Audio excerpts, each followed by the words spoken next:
What the? What the? What the? Here we go. Here we go. Yo, I am sorry. Sorry. I was dealing with that forsaken couch. And I'm done with it. I'm finally done with it. I spoke to these people this morning. Oh, no, sir, no problem. Oh, no, can you tell me the whole thing? Don't you have a record of everything? All the calls? Anyway, long story short, they're like, okay, sir, like, we can get it out to by June 15th. I was like, F that. Nah. You guys are going to come pick up this crap, this piece of couch and the ottoman. You're going to come pick it up, and you're not going to charge me. Because last time they're like, oh, it's going to cost like $200 for us to pick it up and pack. No. You didn't provide the service that you said you were going to provide. And that's it. Because imagine I wait till June 15. How many times we've been doing this crap, right? I imagine I wait till June 15. Oh, sir, I don't know what happened, sir. You know, it got lost in the warehouse. Oh, we sent it back. No. And then we'll go into July and August.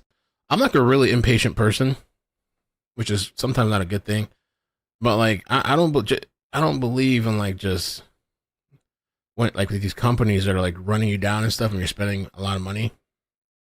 Take your business somewhere else. I could have gone to a local store and had this shit in a week. Go to Big Lots, right? My mom was telling me to go to Salvation Army. I mean, it's too much, man. Every day with the stress and calling these people and calling back and forth, and every person you talk to, you have to tell the whole story to. I'm done. Stress, yo. It's even stressing me out on stream. Too much. Sled. Anyway, it's Friday, and we're here. This weekend, I'm going to go look at some local places and just call it a day. The thing will be here by a week. This couch was like, no problem. And they came, they brought it on time. They installed it. It was a local company. No problem. Ridiculous. Oh, Narcy, it's a long story. Anyway, we're here today to watch the cross-examination of our friend, not really, Abulaban, Ali Abulaban, TikTok star, TikTok fanatic. They demonetized yesterday's live stream. I'm not sure why. Maybe I'll take out DV awareness from the title. I don't understand. I've had no problems putting the word kill in the title, but for some reason, I sent it for a third request. We'll see. Wayfair. And you know the joke about Wayfair is now my channel is getting like nonstop Wayfair ads because I guess I spoke it. And now when I go watch other videos, I'm getting Wayfair ads. It's like the ultimate troll on me.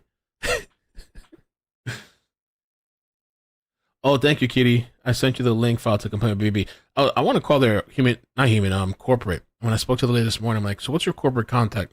I don't know. I don't have access to that. Yeah, right. The lady was nice, and it's not anything personal against her, but like, I can't anymore. I just can't, bro. I'll go somewhere else. Just like a doctor's office. You keep going, and I don't know. Just change the damn doctor's office, go somewhere else. That's it. Anyway, thank you, Kitty. I'll check it out later. You guys are probably going to get Wayfair commercials on this live stream. All right, so I want to get through this so we can be done with it. I'm really interested in the cross-examination to see what holes they're going to poke. I want to do the Karen Reed thing at some point. I was going to do it today, but I think I should leave this evening open this afternoon in case there's a chase or a standoff. And I want to spend some time with the baby. There's 3 new emojis for the members. So the FKR is for the free Karen Reed people. She did it is for the people that think she did it. All right. They're not buying it. She did it. Free Karen Reed. Then we got all aboard. Those are the new ones. So I'll work on getting some more whenever. Thank you, Your Honor. Good morning. Good morning. Yesterday we talked about you going, or Anna coming back to the apartment to have sex with you in the middle of the night, right? You said that happened in October? It was my belief that it happened in October, but it may not have had. That was your testimony yesterday, though, right? That it Correct, happened but in October? correct. But upon reflection, I'm not exactly sure if it happened in October. You testified that Anna came over after a wedding Yes. Friend's wedding? Yes. Okay. And showing you People's Exhibit 212. Did you take a look at this exhibit? Who's shown there? I believe this is the start because I only have these two. Right? I did. Where's that audio recording? You hit up Prince William County Police Department. I don't know if that. I think it might be the next. I don't know. Julia, Anna, and Alicia. Okay. And this was Anna going to her friend Christina's wedding on September 18th, 2021, correct? Yeah, that's what it says. Okay. So if she came over to have sex with you in the middle of the night, it was on that date, not October, right? Correct. Ooh. It's a misunderstanding. Okay. And you said upon reflection, you mean upon seeing this exhibit? No, prior to me even entering the Right. courtroom today. Yeah, right.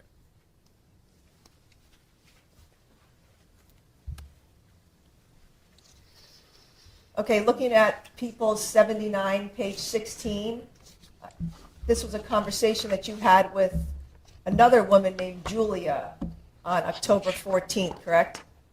It's not in that packet in front of you. You can just look on the screen. Okay. But do you remember me showing these exhibits to the detective? I do, yes. Okay. There was a picture of a woman, Julia, that she sent to you. Correct. Correct. And you had a full-on conversation with her on October 14th, ending with calling her a goddess. Yeah. Your goddess. Not my goddess. Well, You said, "Night, my energy healing goddess of Venus."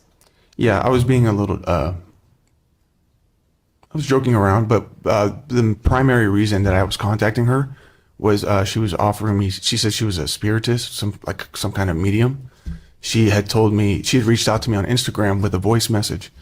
And she says, and I thought this was weird because I don't normally believe in like mediums and spiritists, but she said, "I'm being told to tell you that in order for you to get to the next stage of your life, you have to let go of what you're holding on to." And I thought that was so strange that I immediately gave her my phone number and said, "Let's talk about this."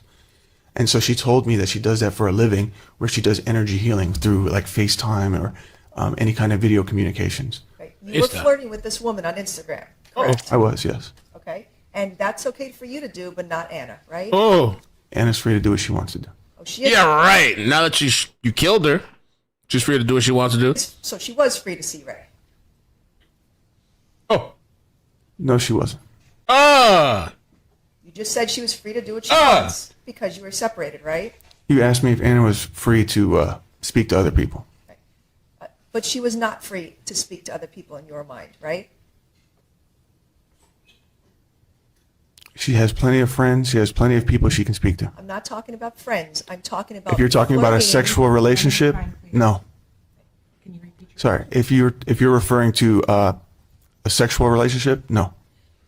You are flirting with another woman, and my question was, you are entitled to do that, but Anna was not entitled to do the same with other men, correct? I'm not exactly sure if she did that or not. She wasn't entitled to in your mind, correct? That's not how I look at it, no. Yeah, right. But that's what you told her. You constantly told her about her being with other men, seeing other men, cheating on you, things like that in October, correct? My concern was I understood that I had done something terrible multiple times. But you said those things to her. And That's my question. intentions with saying those things to her was, I understand if you need space, you want to stay at your friend's house, but I want to understand, are you going to be seeing some other people? She would never directly answer that question. She would leave me in the loop. She would leave me in some kind of void of confusion. She would tell me often to go talk to other people, and I would argue that. But these like flirtations conversations, or like Ashley Sanchez, these are moments of my loneliest moments. These are moments where I was hurting and alone, and I'm not sure what the status is of me and Anna's relationship because I'm confused. But again, you were allowed to do these things, flirt with other women and be with other women, but Anna was not free to do that with other men, correct? I don't know whether or not she was doing that with other men, but I'm if she asking did, in your mind, she was not free to do those things with other men.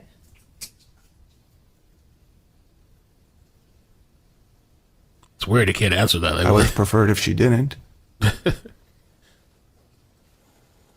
Okay, looking at People's 167, page 13, This was a photograph that you took with another woman on Oh. October 15, 2021, correct?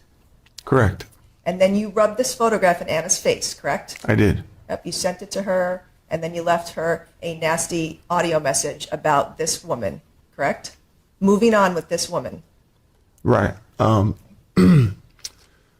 was when I was in LA at the Comedy Store in Santa Monica Boulevard. I'm not asking for an explanation. I'm asking you, you sent this to Anna, and you were free to take pictures and flirt with other women, correct? So I had told Anna that this is somebody that I'm seeing, but that was a blatant lie. I was just trying to hurt her feelings. I was just trying to get under her skin. That is just someone who recognized me and just took a picture. Her boyfriend was right there. Right. This is another attempt for you to be controlling over Anna, correct? It's another attempt of me trying to vent my frustration of how things are going between me and Anna. And often during your marriage to Anna in 2021, you were degrading to her in front of her friends, correct?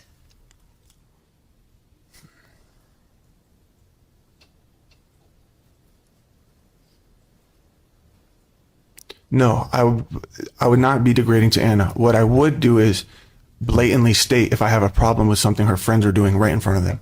You would call Anna ugly in front of her friends? I would never call her ugly. She's the most beautiful woman to me. You would tell Anna what to wear and what not to wear, I right? don't. My fashion is terrible. I love her fashion. You would tell her what males she could or could not be around, correct? No, she was around a lot of males that I was hanging out with, but I would tell her if I felt somebody was not someone good that she would talk to. Yes. You would tell her that she could not go out with other people without you, correct? No, that's not true. You actually always had to be with her going out, right? That's not true. I worked 9 to 5, Monday through Friday. What do you think she was doing at those times? She was out at the gym with her girlfriends, going to get her nails done, going to lunch, taking the daughters to the park. These are things that don't include me. Going out at night to bars and clubs and other things, you would often tell her that she couldn't go out without you. I would say that I know that if she were to just go out with her girlfriends, of course she could go out. But I know what the friend group consists of. It is not just girls. It is men that these women are sleeping with. And these are people that I'm supposed to be friends with, that my wife wants me to be friends with. So of course I'm not comfortable me being left out of that. So yes. You sent Anna a text message on October 15th telling her, hope you and Ray enjoy each other, right? When did I say that? I'm asking you. I'm not showing you anything. I'm asking you. You sent her that text on October 15th, 2021. I don't recall that text. It's not a surprise to you that she and Ray would go out together, right? Are you kidding me? I had no idea about it. What the fuck? Whoa. Surprise to you that she and Ray would go out together, right? Are you kidding me? I had no idea about it. What the fuck? Looking in front of you at the packet, 176, page 56, this was a text message series that you sent to Anna on October 15, 2021, telling her, by the way, when I fucked Nikki, she was on her period, right? Yeah. So you were telling Anna that you did, in fact, have sex with Nikki. Again, this is me just trying to hurt her. Oh, this guy's a piece of shit. And you asked my D the day after? This guy is disgusting. Emotionally. And you were laughing at her. Ha ha ha ha ha ha. Correct. Because I wanted her to feel somewhat of the pain that I was feeling about our situation, the situation of our relationship. That's nasty. There's multiple text messages that Anna sent you, including October 18th, 2021, where she said to you, I don't love you. Correct? Sure, yeah. Multiple times. In those days before the shooting, correct? Right. But she also has told me that she does love me. I'm asking you. Okay, and I'm telling you. It's in none of these texts, correct? Not specifically in those texts, no. On October 19th, you were harassing her. See, this is People's 176, page 41. You were harassing her and telling her you're coming over to the apartment, and she told you to leave her alone. This is harassment, right? Yes. You texted her that, right? Sure, yes. That she didn't want anything to do with you, and you just kept badgering her, correct? I wanted to see her at times, yes.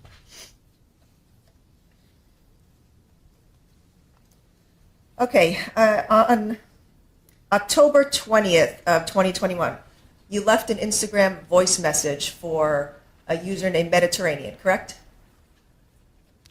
Sure. You heard that recording that I played in court, correct? Was it the one that says, I don't know what I'll do, I'll go to jail, bro, or something? Yes, specifically, you said that you would go to jail if you ever found Anna with another man, correct? You said that, I said that in correct? the audio, yes. Because the day before, you're already thinking about doing something badly to any man that Anna was with, correct? That's not correct. My intentions is, look, first of all, this is a random follower. You have to think about what position I am in life where I'm reaching out to strangers for help about relationships or coping. Didn't have anybody to reach out to. I was completely cut off from all my friends in San Diego. My own family cut me off. And the only person I had to rely on for information about my relationship was Anna, and I didn't have access to her. She wasn't communicating with me efficiently. Now, another thing is I would reach out to these guys who'd say that they at some point have experienced something similar. So that's why I would say things. I think in that audio I said, see, that's what pisses me off. I feel like we can't fight for our relationships. That's how I felt like. I felt like I was being pushed out of my own relationship. And you felt... Or physically fighting and killing and abusing or whatever. And you felt that you would go to jail if you ever saw Anna with another man. That's Look, what you said, correct? I said that, but what does that mean? I mean, it doesn't say anything about me wanting to end someone's life. It just says I'd go to jail. Maybe I'd go crazy and punch somebody. I mean, this is something my dad used to say a lot. And but I you just didn't punch Ray. You shot him, correct? I didn't even know Ray was involved until I walked in. All right.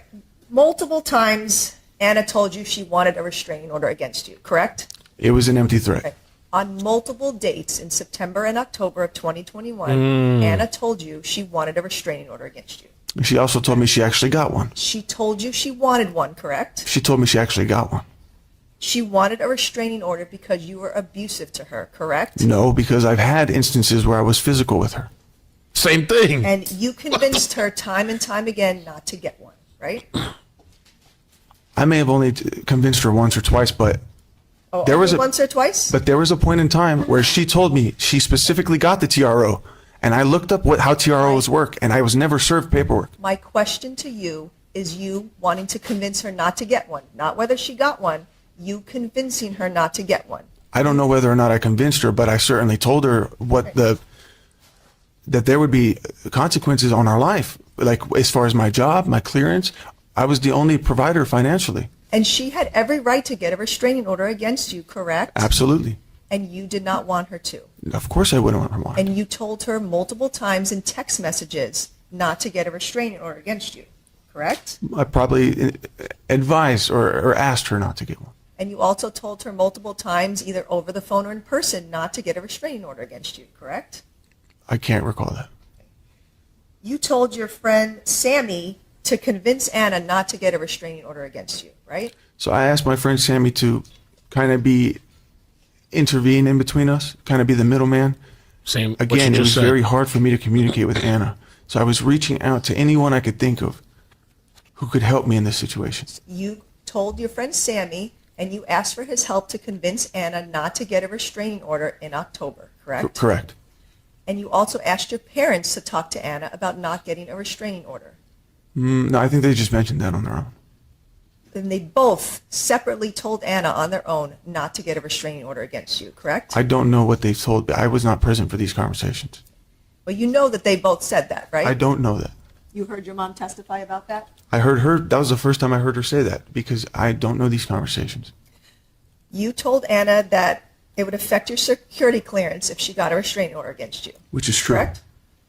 And you did not want your clearance affected, right? That wasn't the only reason, but that was one of the reasons, yes. You told her not to get a restraining order because it would affect Amira.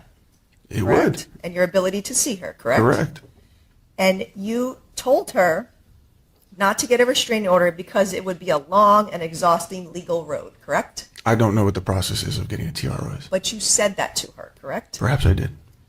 And you didn't want a restraining order against you because then you would have to give up your gun, right? No, that's not. I never even mentioned my gun. You know that when you have a restraining order against you, you cannot own a firearm, correct? I did not know that, and that was not even my concern at the time.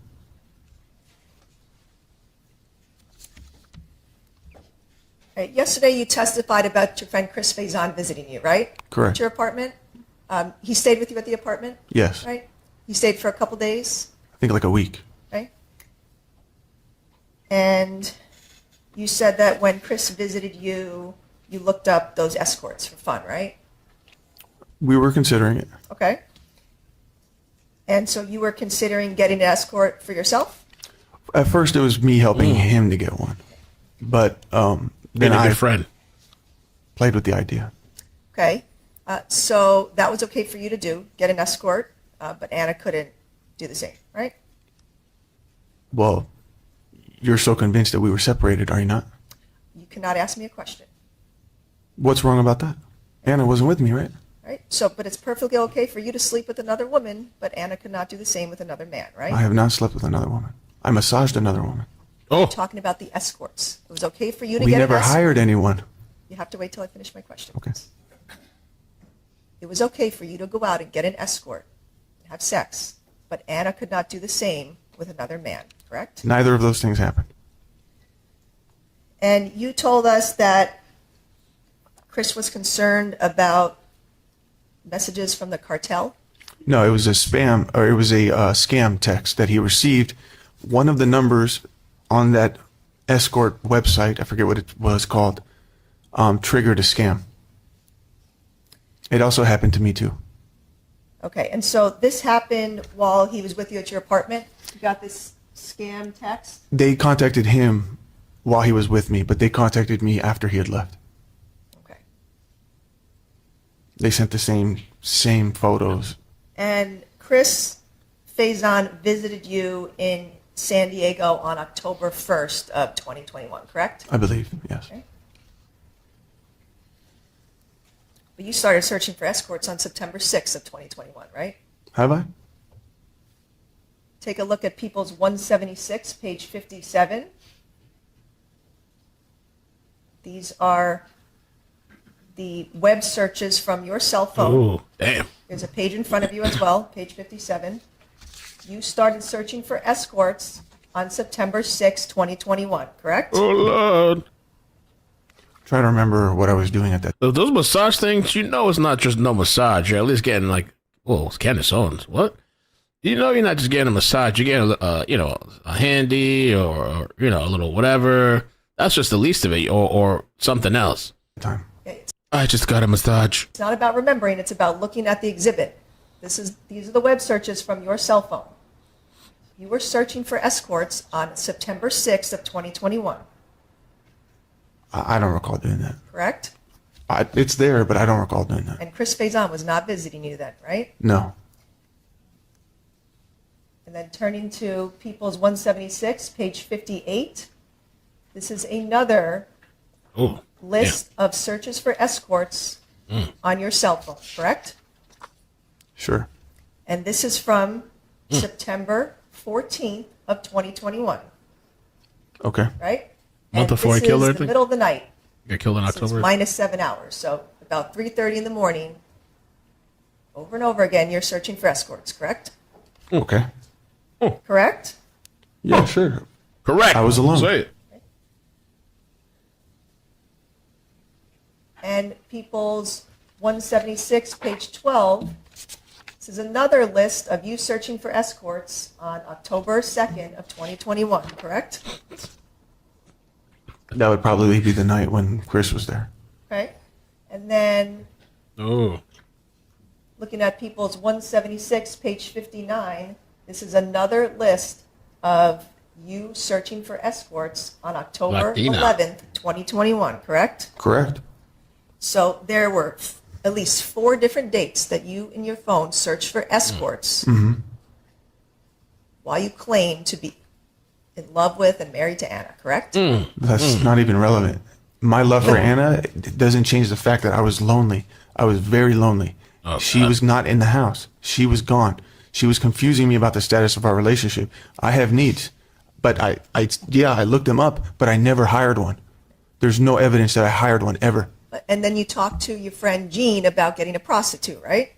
No, he told me about some massage parlor apparently in San Diego that they go the extra mile if you pay them extra. And again, he's the one who told me about This that. is all okay for you to do.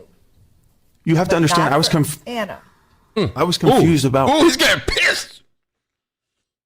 where the hell I was in my relationship.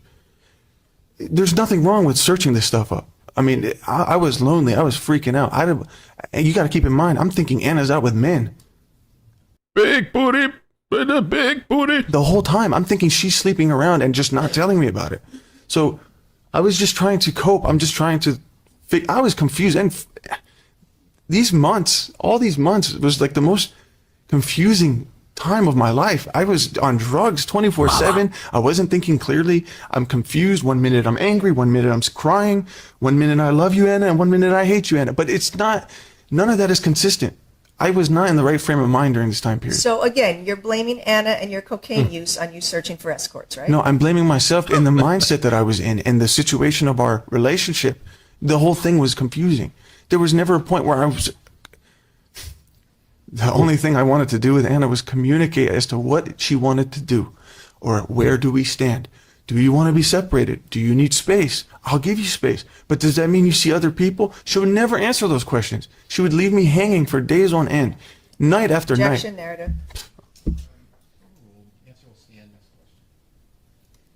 Okay, let's talk about some of your other web searches.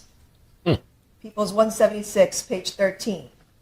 You did multiple searches for audio monitoring and how to plant a listening device, correct? I did actually. Okay.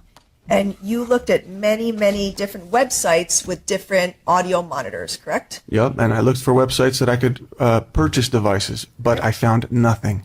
Right. And you read about how to use a cell phone as a listening device, correct? Correct. Right? You read about how to put a bug in a cell phone, correct? I don't know if the word bug was the we used, but I was looking for a way to monitor somebody else's cell phone, yes. You looked at different stores like B&H to purchase audio surveillance, right? I'm not exactly sure the websites I went to, but I was just trying to see what's available, how they work. But anything that I even remotely came across had this weird complication via the other phone has to download this feature first, or you have to be within 50 feet of. I was trying to find out the truth about what Anna was up to and what was our relationship. So yes, I was looking these things up, but ultimately I didn't find anything that seemed to work, so I dropped the idea. You looked it up for hours and hours upon hours, correct? I can't confirm that. You read an article about husband turned into stalker and planted spy devices in ex-wife's bedroom, correct? So that article, I did not look it up specifically, but it was a related search result when I was looking for these devices. You clicked on that I clicked on it. Why? Correct. Yeah, I'm sorry. I clicked on it, yes. Why? Because I just wanted to see what did he use? What method did he? Because I couldn't find a way to do it. You're trying to get tips from the other stalker guy. I was just curious to see Stalker tips. how he did. Stalking 101. You wanted to spy on your wife, correct? I wanted to discover, is she seeing somebody? And you made sure to make a plan to catch Anna with another man, correct? No, I was not successful in conducting any kind of plan. I had searched into it to see if there's anything I could use. Ultimately, I was unsuccessful. Well, you did find a plan. It was Discord, correct? It was not until the day Discord? of, in that moment, through all that chaos when I'm trashing the apartment and I see she's lying, that I just had that idea. Because if I had that idea beforehand, I would not have searched for these things. It just came. Okay. October 17th of 2021, this is People's 176, page 15. You By the way, check searched out our for Discord. chopped bodies, correct? I did. And you searched for decapitated heads, correct? Right. Right? And the searches that you were doing were at 10:30 p.m. after that dinner you had with Anna, correct? Do you see where it says decapitated head cartel? I asked you a question. You did these searches right after that dinner you had with Anna where you punched her in the eye, correct? I may have, but it's not related to the dinner. This is just me back when I'm at my home, coked out of my mind, reviewing things that I've been thinking throughout the whole month, like what happened with Chris, the text messages I'm getting. So I just happened to think about it. Like, let me see if I can find those damn pictures. Okay, so it's an hour and a half after you hurt Anna, you were searching chopped bodies, I and don't that know was the related to something that happened weeks prior? I don't know the time frame, but those text messages that I got, the same scam, happened to me very recently. You told us that Chris showed you that scam text when he was visiting at the beginning of October, correct? It happened in front of me. Right? But weeks later, you're searching for chopped bodies and decapitated heads. Because right? that's when it happened to me. I wanted to see if these are fake.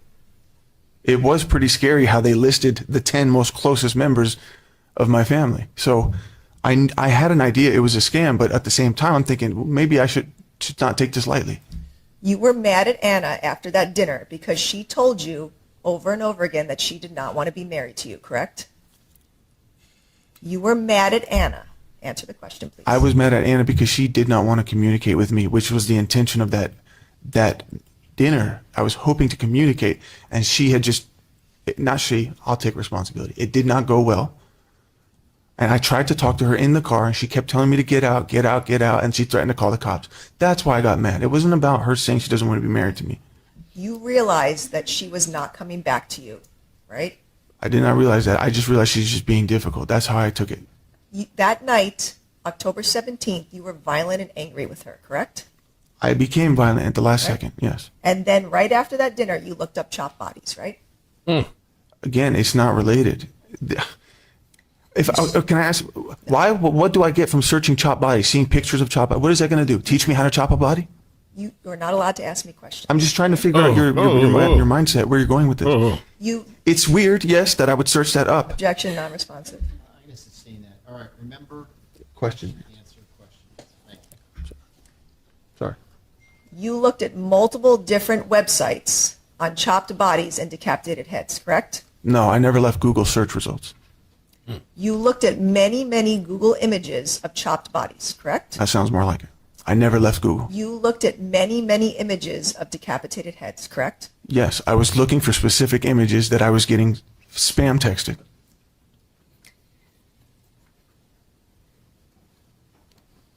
On October 18th of 2021, you were conducting research on your phone, looking at the profiles of other women, correct? Okay. Yes, you were doing that, correct? Yes. And on October 18th, you were also researching teen porn videos, correct? What? Oh, I mean that could be 18 up, maybe, I guess, but hell to the na. Oh, Ali Abulaban. What happened, man? Oh, Researching teen porn videos, correct? What? What did you just say? That's what you yeah, were we heard. researching, correct? Say it again? Yeah, Teen porn videos. You're out your Yeah. mind. pull it up.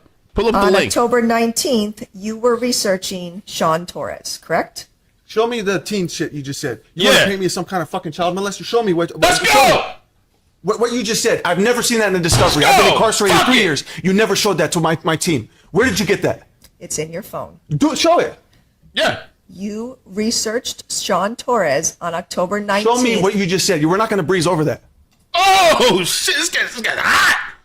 Yeah, show it then. Show if you got it. Show it. Mr. You're not going to paint Abulaban, me as something I'm not. And the judge just sitting there. Judge is not even like order. Hear ye. researched Sean Torres on October 19th, 2020. He just got the popcorn. Now he's like, oh shit! You see his little head here in the background?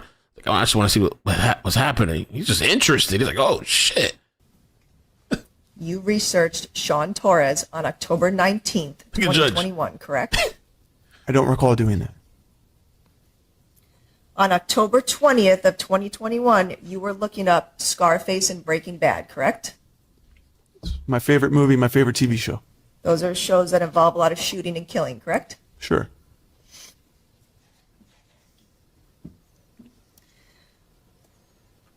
All right, and you told us yesterday that you were searching trash cans to put a trash can on Anna's profile picture on your phone. I feel like she should have maybe just shown the link on that, but she just kind of moved on from it. I don't know. Correct? Yes. And you said that you did that when you were in the apartment and you were mad that she wasn't home, right? I was mad that she lied to me. Right. So what you said was you were researching or you were looking up those trash cans while you were inside the apartment, correct? I believe so. Right. And then you assigned that trash can photo to her profile while you were still in the apartment? Yes, it might have been some point that day, but I don't remember if it's exactly in that moment. Okay, and looking at People's 176, page 20, these were the searches that you did for trash cans, correct? Yeah.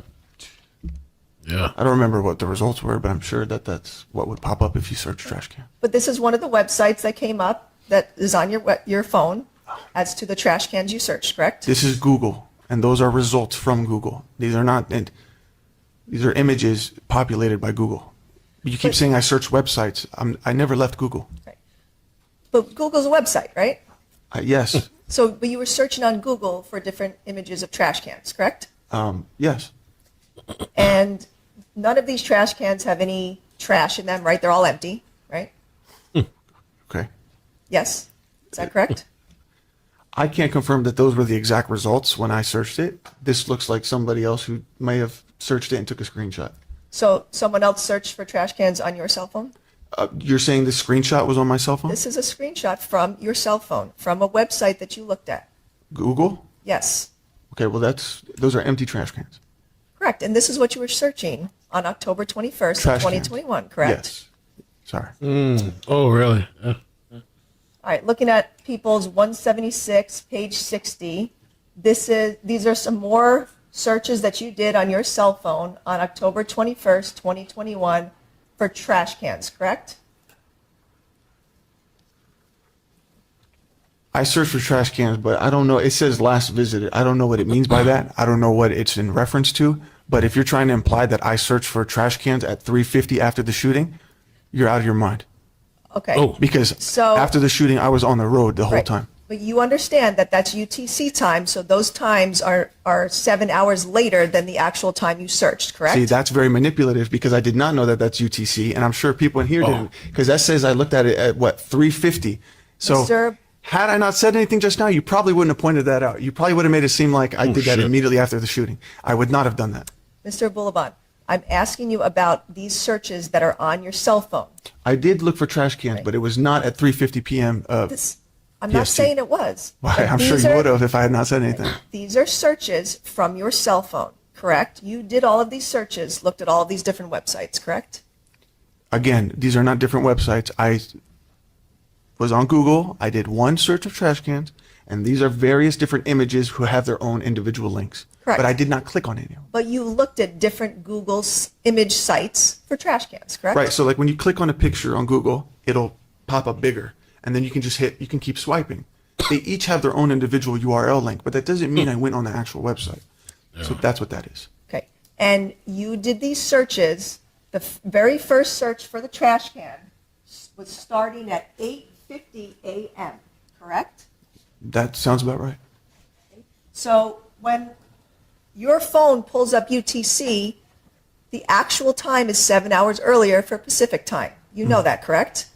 I learned that during this trial. Right. And in fact, the defense had your own exhibit with the trash cans also showing the time of 8:50 that you searched for trash cans, correct? Which would be around the time that I went to go visit Anna. You were not in the apartment at 8:50 a.m., correct? Okay. I were- said at some point that day I got mad at Anna and looked up trash cans. That's not what you said. I You did. said you did the searches of trash cans while you were in the apartment, but you started searching for trash cans at 8:50 a.m. on October 21st, correct? Perhaps I did. Okay. But I was mad about the roses. Now, you didn't know about the roses yet at 8:50.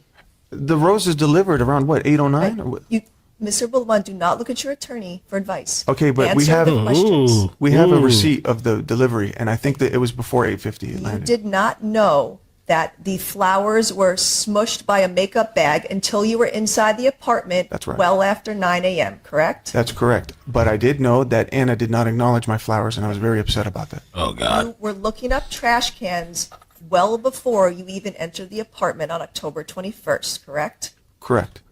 So you were looking up trash cans because you wanted to hide some bodies, correct? I'm sorry. You're out of your mind. You are not being honest about the fact that you first started searching for trash cans when you were inside the apartment. Excuse me.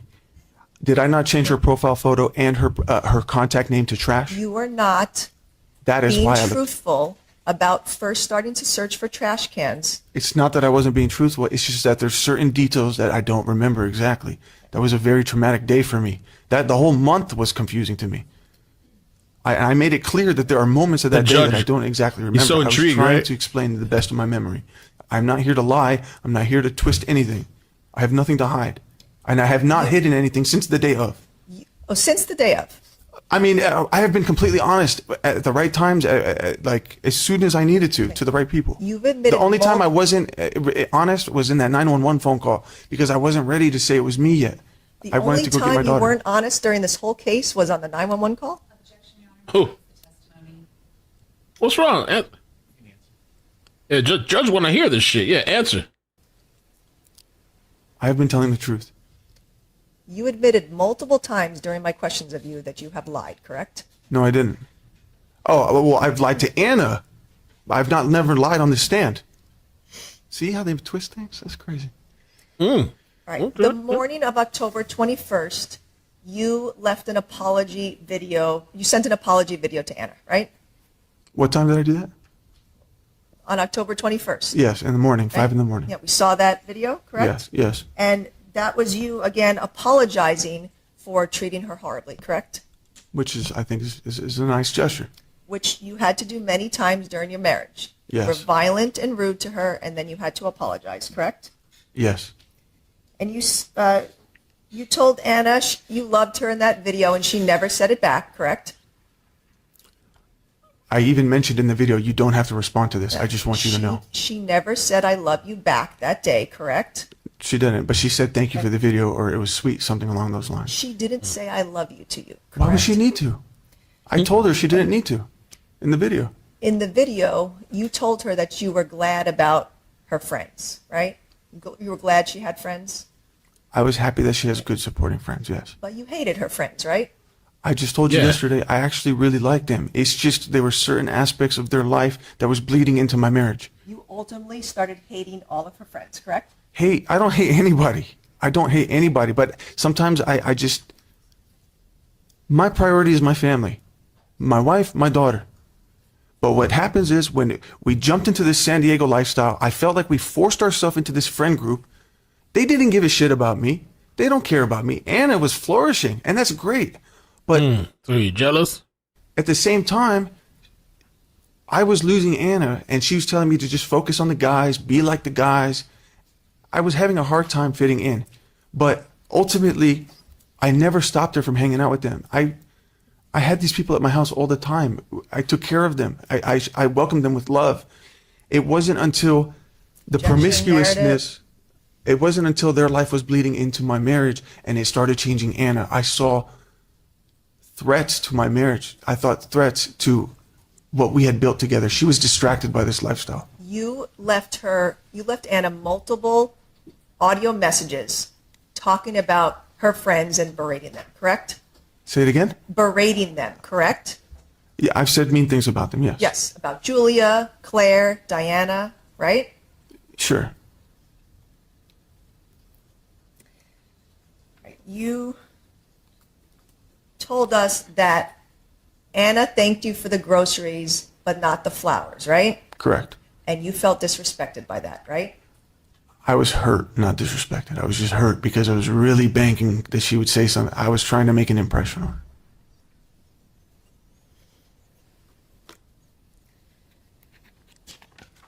Okay, just to summarize from yesterday, your testimony regarding when you went to the apartment.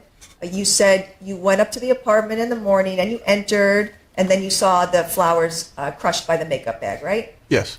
And then that's when you started rummaging through the office and the apartment, right? Yeah, I was looking at some of her stuff, yes. And then you said you made that phone call to Anna, right? Where you were mad that she wasn't home? Okay, so I don't remember the exact order of events. That day is very hazy to me, okay? So I don't know if you're trying to catch me on something I said incorrectly, but what I'm saying is I know it happened, but it may have been out of order. You said that you made that phone call to Anna and then you paused your audio recording, right? I remember saying that, but I'm not exactly sure if that's how it went. That's what you testified to under oath, right? I'm trying to remember. Yes, I'm trying to remember these things. So you made that phone call to Anna and you were accusing her of cheating and knowing she's not home and things like that, right? Yes, I did. Right, because you were in the apartment and you knew she wasn't home, right? Yeah, what set me off was she said she was home. When I asked her where she was, she said she was home, but I was in the home. And then you said that you went back and that's when you threw away her clothes, right? When she had lied to me like that, I had accused her of cheating. She said, "You're so stupid, I'm going to block you." Right. When But after that when phone she blocked call, me, the conversation was over. I went in a fit. I was going crazy. I was screaming. I was throwing the groceries around. I grabbed her possessions, and I feel really bad about it, but that's what I did in the moment. okay, What'd so you do? you Throw went up? back in the apartment and that's when you trashed the pumpkin and the flowers and things like Sound that, like a right? woman. I never left the apartment. I was going in and out from the trash chute to the apartment. So Okay. So, but you were trashing the apartment with the pumpkin and the flowers and then going to throw out the clothes, right? I mean, I just grabbed random stuff. But Right. And then, so you were going back and forth doing those things? yeah, I was going back and forth from the trash chute to my apartment. Okay. And then you said that's when you thought about setting up the iPad, right? No, I was thinking because I had suddenly got hit with a really intense exhaustion. I almost felt like I was going to faint. I knew I couldn't just be there. I had to go back and sleep. I had not slept since the day before. You remember the video on 5 a.m. The point I'm trying to make is I didn't want to lose this opportunity to find out the truth because I was planning to move to LA.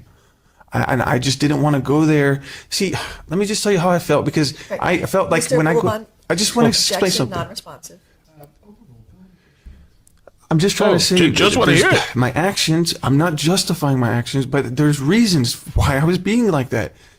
My fear is she's not being honest with me as to where we are with this relationship. She tells me she'll never cheat on me. She'll never make the same mistake as I did. I acknowledge my mistake. I knew I told my friend that I was going to move in with him temporarily because I needed to remove myself from that toxic environment. And I understand that I was a lot of the cause of the toxicity. But I was trying to help and diffuse the situation. But I also was scared that by going to LA, it would give Anna the impression that, okay, he's done. I can just go see whoever I want. You know, like I was scared. I'm just scared and I'm angry. My question, though, was that you set up the iPad after throwing out the items. So yeah, so as I'm like getting tired, I saw my daughter's iPad on the table and I'm thinking, I'm like, okay, what? I can't just stay here. I don't know if she's going to come back and I don't know if she's going to come back with the guy. So it was the dumbest idea that I ever had and I wish I never had it. But yes, in that moment, I thought about just making a call. Okay. So you activated the Discord application on the Discord, iPad and then you hid that iPad behind the bed. Yes, because I wanted to catch her having sex. Okay. And then, so you had to move the bed out to put the iPad there, right? No. There's a window. There's plenty of space. I could just. Okay. So you went on top of the bed and then you put the iPad in that little compartment behind the bed. No, I can just reach my arm. Okay. But you had to plug the iPad into the wall. Yeah, so the battery would die all the time. Yes, I had to keep it charged. So were you able to lean over the bed into that small opening to plug the charger into the wall? There's a little white dresser. I moved that out a little bit, but I never moved the bed. All right. So you set up the Discord, you plugged the iPad in, and then you said you left the apartment right after that, right? Moments later, yes. Okay. But that is not true, correct? Oh. How so? Because you activated the Discord application on the iPad at 9:17 a.m., correct? What do you mean by activated? You activated the Discord application at 9:17 a.m., correct? On my phone? So On the iPad. On the iPad it was activated, meaning like You it joined the voice channel? Yes, you saw the exhibits presented in court that the Discord application was activated on the iPad at 9:17 a.m., correct? Okay, and when was I trashing the apartment? Much later than that. I'm not sure this is adding up. Okay.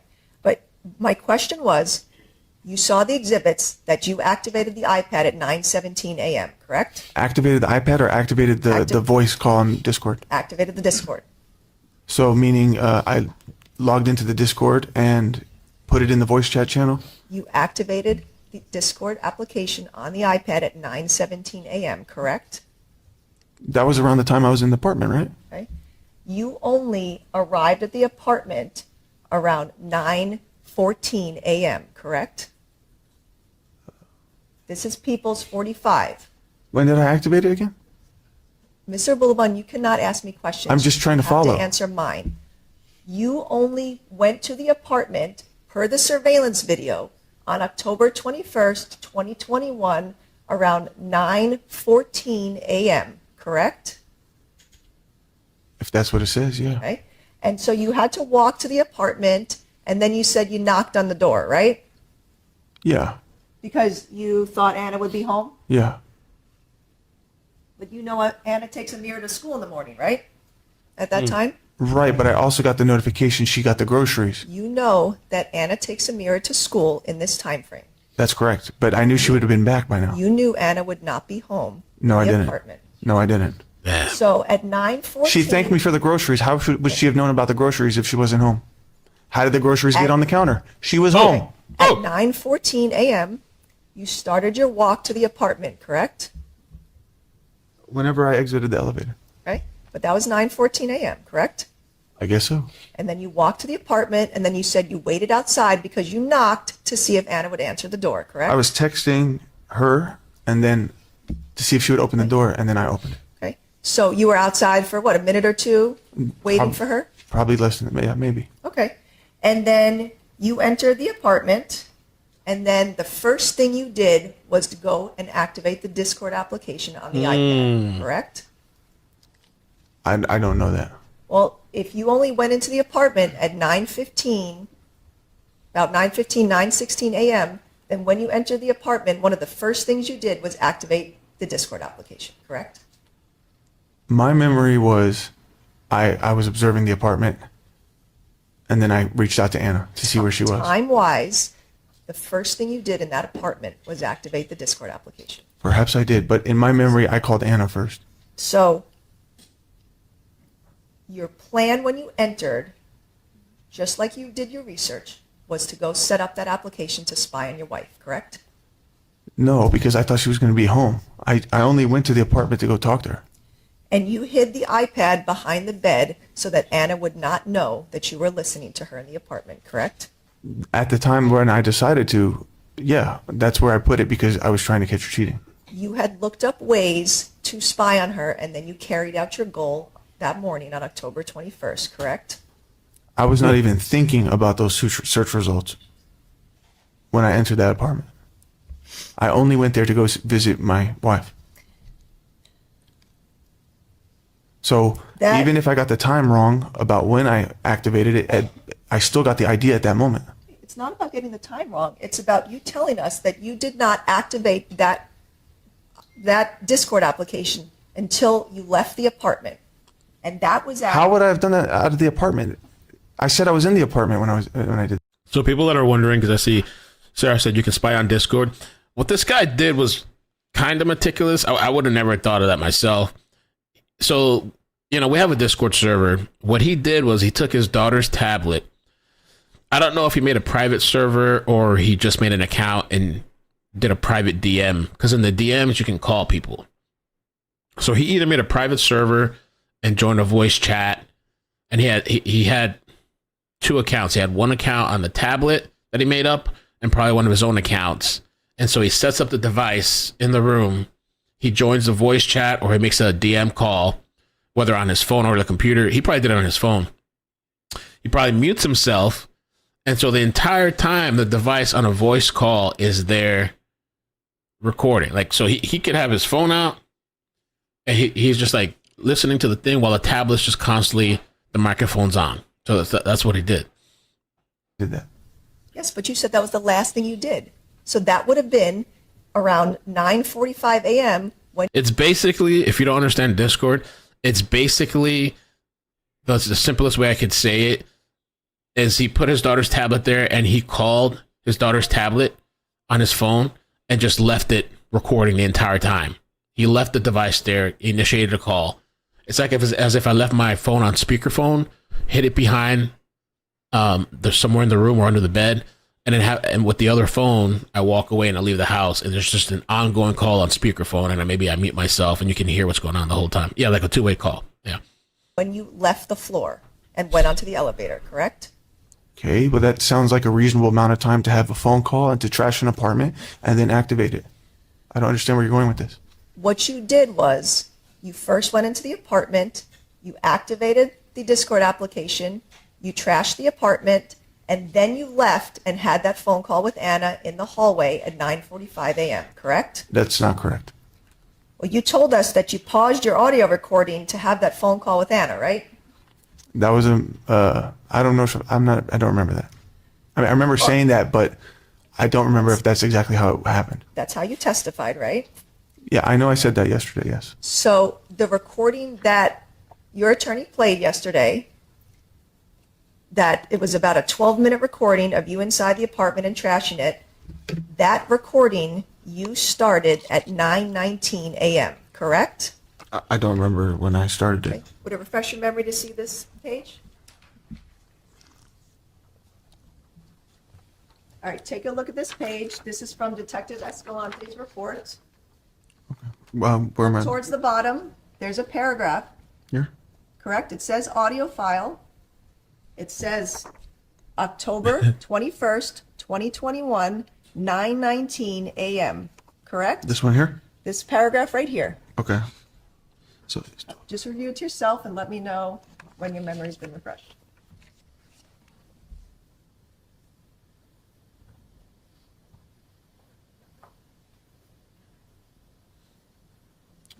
why does it say it apparently takes place at 9:19? I'm not done. But it says apparently, so it seems like he doesn't even know what time. You have to read this to yourself and then I will ask you questions. Motion to strike. Stricken.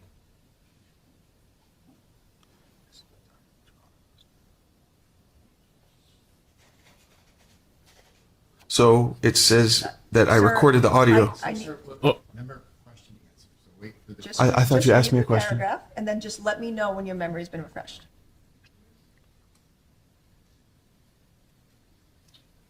It says I recorded the audio as soon as I walked in. Is your memory refreshed from reading this paragraph? Ollie's her texting Anna. Just please don't read it out loud. Ollie, that counts.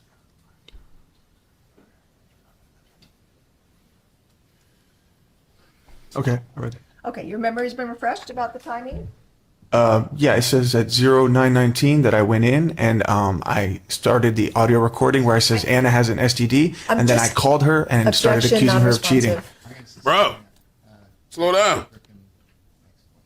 But you said I immediately My- activated the iPad. That is not what happened, and he says that too. My question for you was your memory refreshed looking at this page of this report? Yeah, No. and it Okay. doesn't follow with what you're doing. And you activated your audio recording on your cell phone on October 21st, 2021 at 9:19 a.m., correct? When I entered, yes. Okay. That was after you entered Yes. because you had already set up the Discord app. You had already activated the Discord application at 9:17, correct? No, I started the recording because I saw that the groceries weren't even, she wasn't there. I'm asking you about the time frame. You activated the Discord application on the iPad at 9:17 a.m., and then you only started your audio recording at 9:19, correct? No, I don't recall that. Right, that's what it says here in the report. That's what it says, but All right, and so you had already set up the plan to spy on your wife before you even started this recording, correct? I don't recall that, no. And That's not how I remember it. you were, on the recording, you were making comments about Anna having an STD and AIDS and things like that, right? I found a piece of paper in her luggage, yes. That piece of paper didn't have anybody's name on it, correct? It had a clinic in San Diego. It did not have Anna's name on it, correct? It was for her. It did not have Anna's name on the paperwork, correct? I can't recall if her name was on it, but it was in her luggage. Did you put that paper there? I found that paper. Maybe you put it, you psycho ass. Yeah, maybe you planned it. All right, and on that audio recording that you made on your phone, you said you did that because you thought there'd be a problem, like with Anna, but she wasn't there, right? I activated before I entered the apartment. You did not actually, correct? Objection on her arguments. That's the same. All right, on that recording, for 12 minutes, you were trashing the apartment, correct? Say it again. On that recording is 12 minutes long on your phone. The majority of that recording was you trashing your apartment, correct? Sure, yes. Right? And yelling that Anna was cheating on you and things like that. Correct? Yes, I want to say something, but I know you're not going to let me. Right? And then after you trashed the apartment and then you threw out her clothes in the trash chute, you left the apartment and walked to the elevator, correct? Yeah, when I was done for the day, or when I left, yeah. And you saw that on the surveillance video, correct? You left the apartment and you walked towards the elevator, right? Yeah, I was leaving. And then we heard that phone call that you had with Anna where you were accusing her of cheating and she's not single and things like that, right? I thought I had that in the apartment. Well, you saw that surveillance video, correct? And you heard your voice and Anna's on that phone call? Are you talking about the Nest camera? I'm talking about the Nest surveillance video you saw in court. That doesn't show me in the hallway. That just picked up my voice from my apartment. It didn't show you in the hallway, leaving the apartment and walking to the elevator? I don't remember the exact events, but All right. And you had the phone call with Anna at around 9:45 a.m., correct? in the hallway? Yes. Maybe I did. I don't remember. And that was before you left the building, correct? I was waiting for the elevator, I guess. On my way out. You did not have that conversation with her in the apartment. You had it in the hallway. That was picked up on video, correct? Well, then why would I be screaming she's cheating on me while I'm ransacking the apartment? What Mr. gave me that Abulaban, indication? You cannot ask me a question. I'm asking you about what you saw and the time of the phone call. You had that phone call with Anna at 9:45 in the hallway, not in the apartment, correct? No, it was in the apartment. I remember it being in the apartment. I was on the phone and I was texting her at the same time. And People's 102, this is the damage you did to the apartment, correct? I mean, I threw a pumpkin and roses. Well, big deal.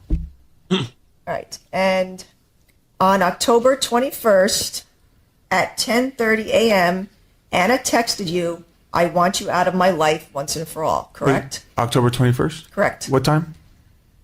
At 10:30 a.m. That's probably after she saw the apartment. Okay.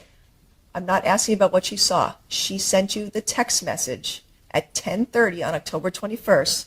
"I want you out of my life once and for all." If it's there, then Correct. maybe she said that, yeah.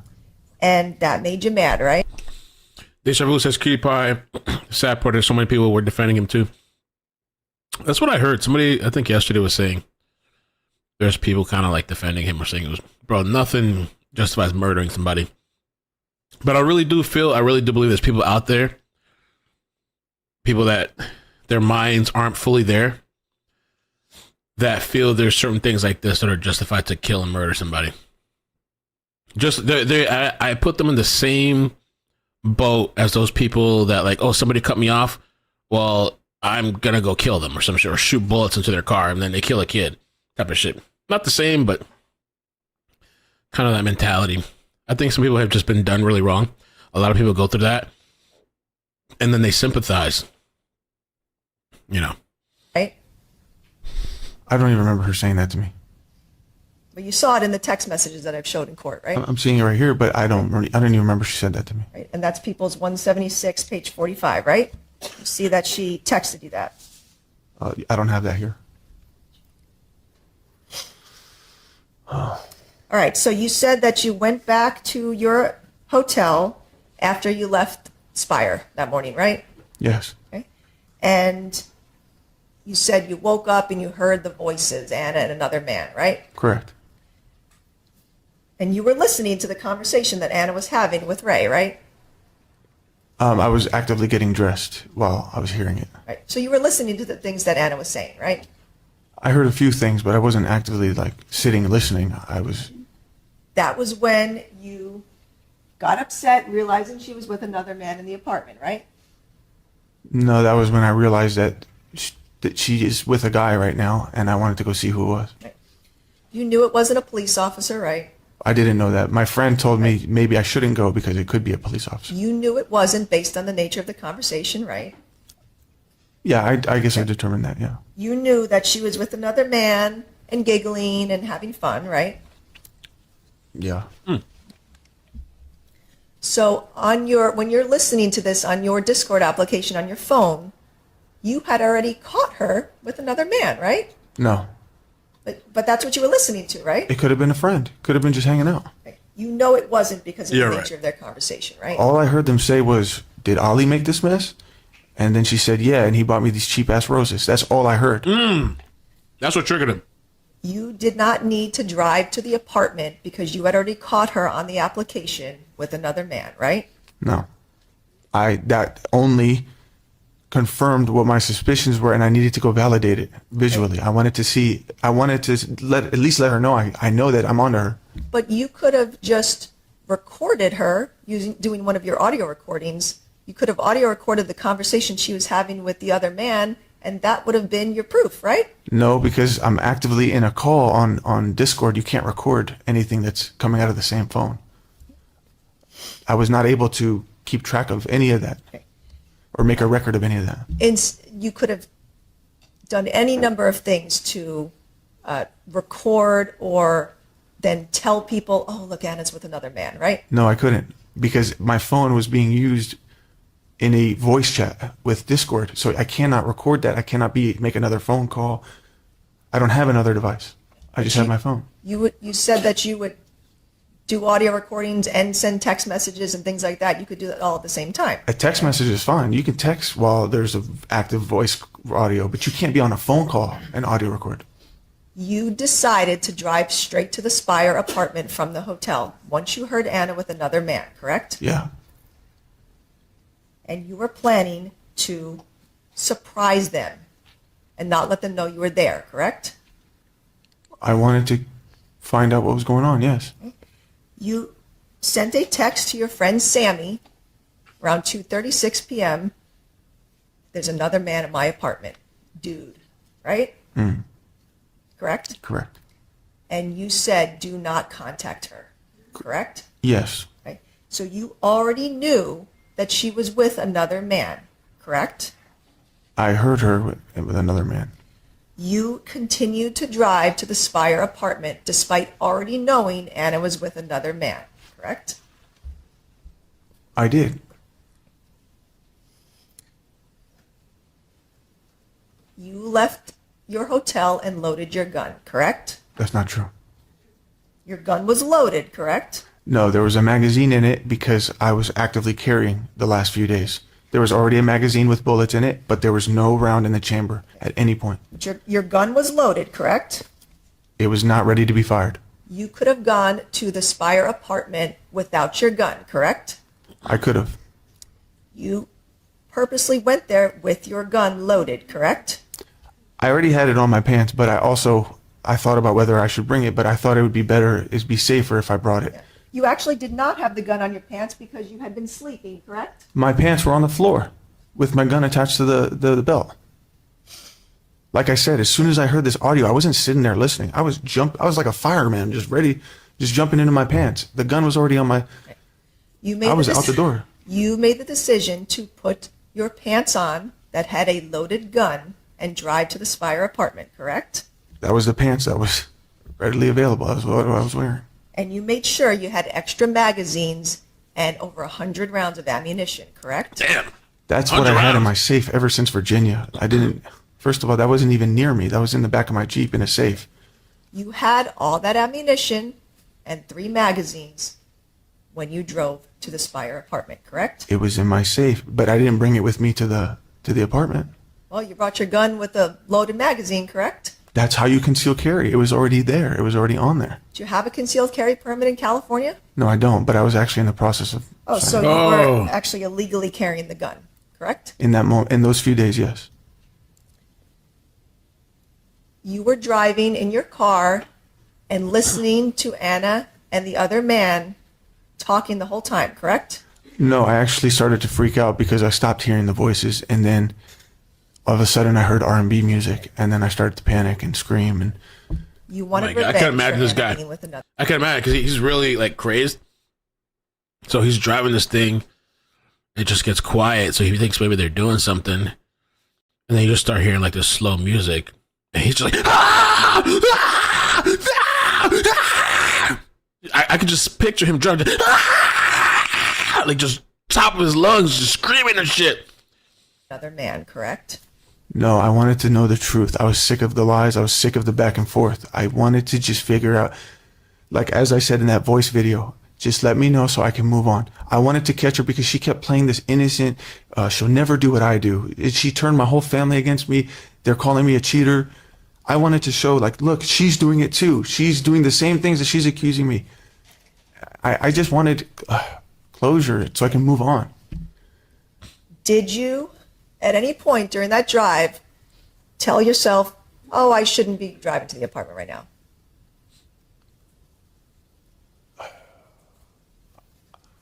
I didn't want to be in this situation. I knew that. You never turned the car around and drove back to the hotel, correct? No, I wanted to go see once and for all what the fuck's going on. Yes. Look up his You page. didn't go to a friend's house instead, right? Why would I? I'm thinking that my wife is about to have sex. I'm trying to go You, catch her. you did not go to LA to go be with Sammy, correct? That was the plan, but You did? obviously it changed once the events changed, when I ordered the groceries and then Anna was behaving strange, and then I went to the apartment to go check on her. She wasn't there. She lied to me. So LA was out of my mind at that moment. But you did not make the decision to drive to LA instead of going to the Spire apartment, correct? Once I heard the voices, Yes. yeah, no, I wasn't thinking about LA at that moment. Right? You didn't drive to a bar to go get a drink instead of driving to the Spire, correct? No, You didn't go to the gym to go work out instead of going to the Spire, correct? no, You didn't go out to lunch to try to get your mind off things instead of going to the Spire, correct? no. You didn't decide in that moment, oh, I'll just divorce Anna because she's with another man, right? I didn't know who he was. I didn't know, because depending on who it was, let's say if it was Nick or Miko, I would have never assumed they were in a relationship. I would assume that maybe they're just hanging out to comfort her, but when I found out who it was, then I knew that. You didn't answer my question. You didn't just decide instead, oh, let me just get a divorce from Anna because she's with another man, right? In that moment, no. I was trying to understand what's going on with Anna. You didn't call your mom to talk to her about what you had been hearing, correct? No. You didn't call your dad to talk to him about what you were hearing on the audio recording, correct? I didn't have time for all this. Oh, you didn't have time on the 15-minute drive? I was listening and I was freaking out. Okay. I was driving. You didn't call any of your siblings or your stepmom to talk to them instead of driving to the Spire, correct? No, I didn't call anybody. You didn't call any friend to vent your anger instead of driving to the Spire, correct? I get where you're going. I need you to answer my question. You did not call any friend to vent your anger instead of going to the Spire, correct? No, I was driving to the Spire. And you said it took you 15 minutes to get there, right? About. Yeah, you were driving just fine, right? No, I was driving over like 90 miles an hour. You're driving fast, but you weren't crashing into anything, right? I wish I did. You weren't though, right? I was focused. I did coke and I was in the zone, and it's like the only thing on my mind is there's a man in my house. There's a man in my house. Anna's with a man. Let me go find out who this is. I wasn't thinking about mom or friend or LA. I'm thinking, holy fuck, everything that I've been suspicious about is happening. This is my chance to go find out. You're That's not what's happening. answering my question. That is the answer to your question. My question was, you were driving just fine on the road. I was and driving erratically. If I would have been pulled over, I would have been arrested for reckless driving and possession of a firearm. So I was even That in danger whole- to myself. While you were listening to Anna and Ray on the recording on your phone, you were mad, right? I was amplified. They were disrespecting you, right? I didn't even understand the situation yet. I didn't understand. Nobody was disrespecting me. I'm absorbing this as I'm going. I'm just trying to learn. Well, you said that they were making fun of you, and that made you upset, right? It was just part of what I heard, and it amplified me. I making was fun of worked them? up. So you felt disrespected by them, right? No, I was freaking out. You had plenty of time in that car ride thinking about killing them, right? Never crossed my mind. So you parked on the street outside the parking garage on J Street, right? Just right outside, yes. You didn't park in the building, right? No, You didn't I, go I, through, I didn't have the pass. right? And you didn't walk through the Pinnacle lobby like you had done every other time, including that morning, right?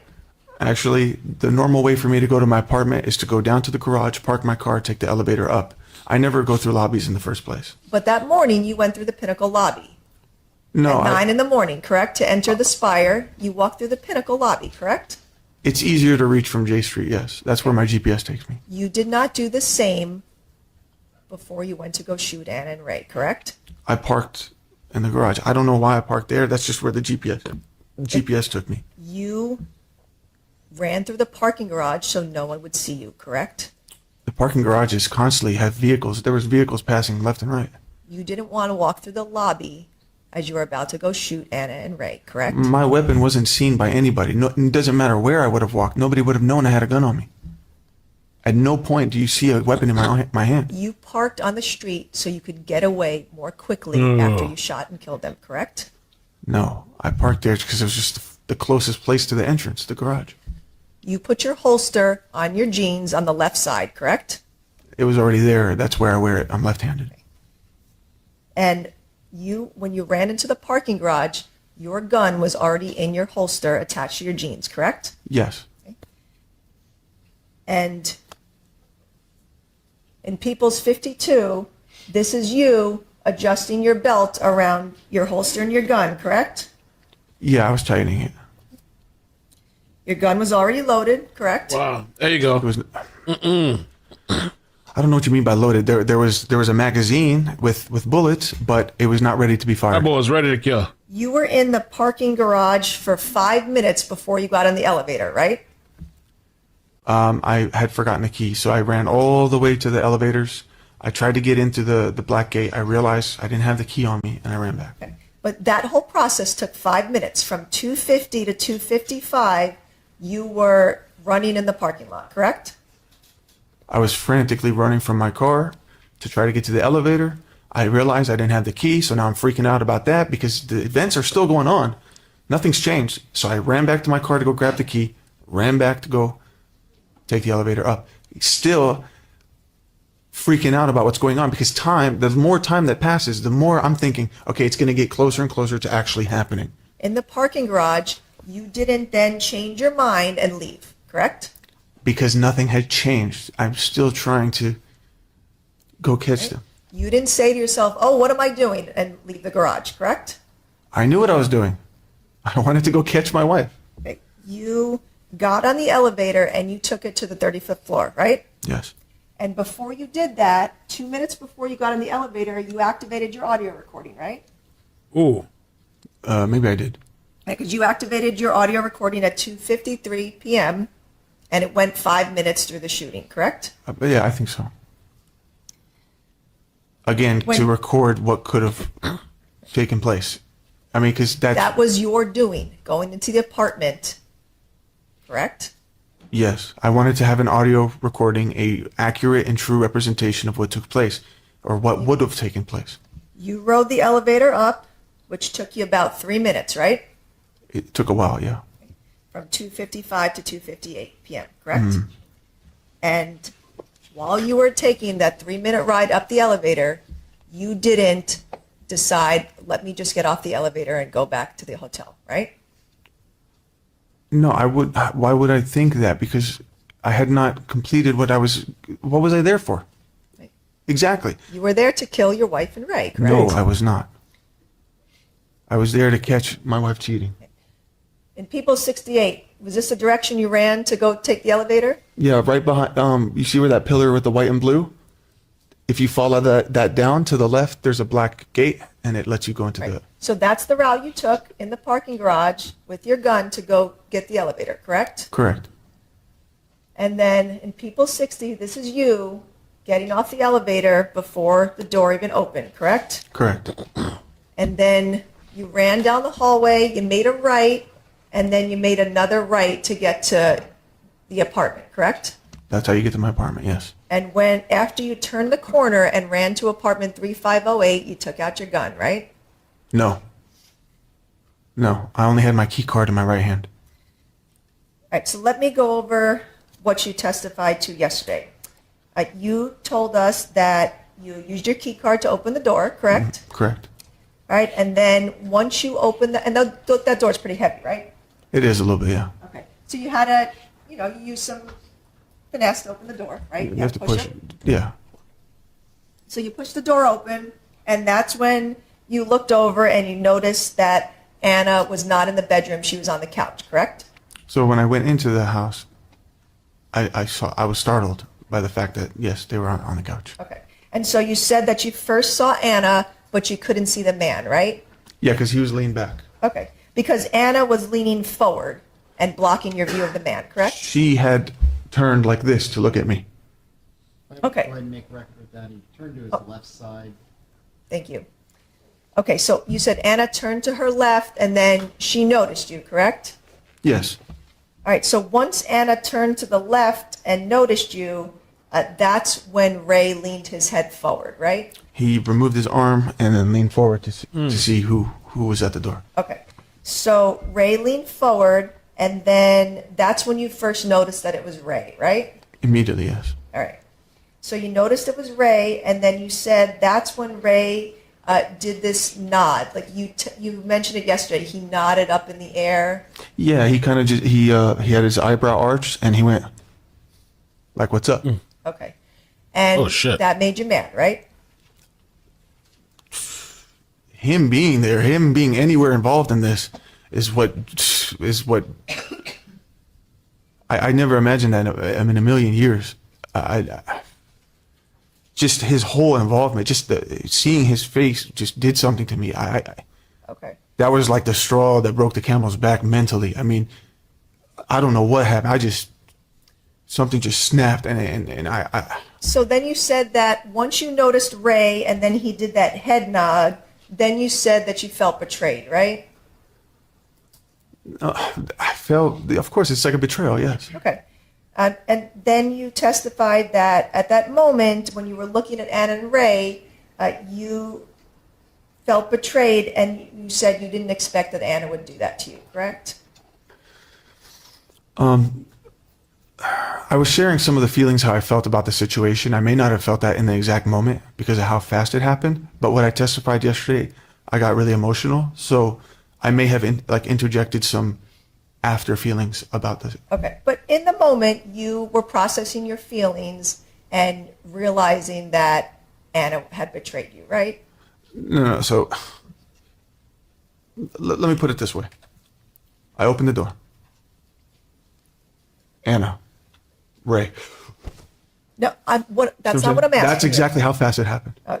But I'm asking you about what you testified to yesterday. You testified that all of these things happened, and then you were processing the fact that Anna had betrayed you, correct? No, I was not processing. There was no time for me to process. My brain was like a caveman in that moment. Right. Anna, man, Ray. Right. We went from a man to identifying Ray. All right. And then So you testified to all of those things happening, and you confirmed that that was all the way it happened, correct? I was describing it for the first time Right. in front of everybody. Okay. And obviously it took me a lot longer to describe. But you were describing different things that were happening with the leaning and the nod and all of these different things, correct? This is like a matter of 2 seconds. Not all of those things that you described that you saw and felt could not have happened in 1.5 seconds, correct? Objection on argument today. That's sustained. Next. And I'm going to play just like about a 20-second clip from one of the exhibits. There's only 1 or 2 words on it. I wasn't planning to pass out the transcript. but it's People's 179. Okay.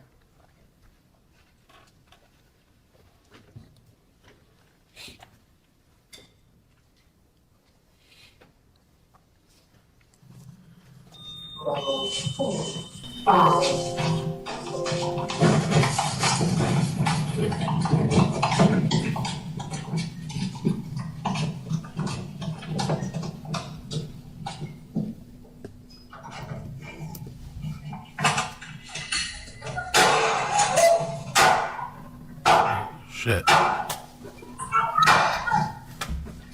Holy crap. Okay, that's the recording from your phone of the shooting, correct? Correct. Wow. You Wow. shot your gun so fast upon entering that apartment, correct? Correct. You could not have seen all of those things happening with Anna leaning forward and then leaning back and then noticing Ray and Ray doing the head nod and then you realizing you were betrayed and then firing. No, Correct? the way you're explaining, that's not how it went down. It wasn't all What these you're- thoughts and all What you're these. saying did not go down, That is correct? exactly how it went down. When I went in, Anna didn't lean forward. She was already looking in that direction when she heard the beep of the door open. So Anna was already looking at me to see who's coming in. When I walked in, I immediately saw Anna.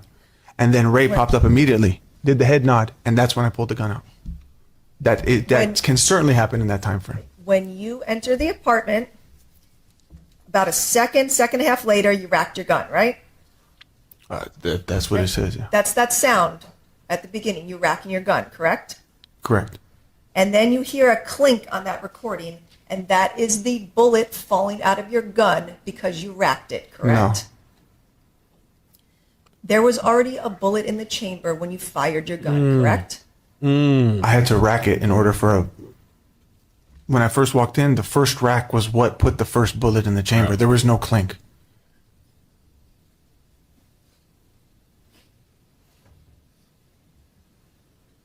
Wow.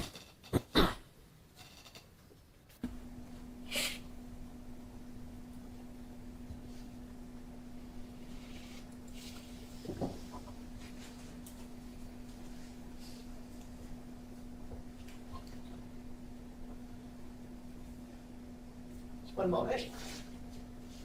It's crazy he recorded that. Like, he got that. Hey, Alan. Thank you, Alan Thrifts.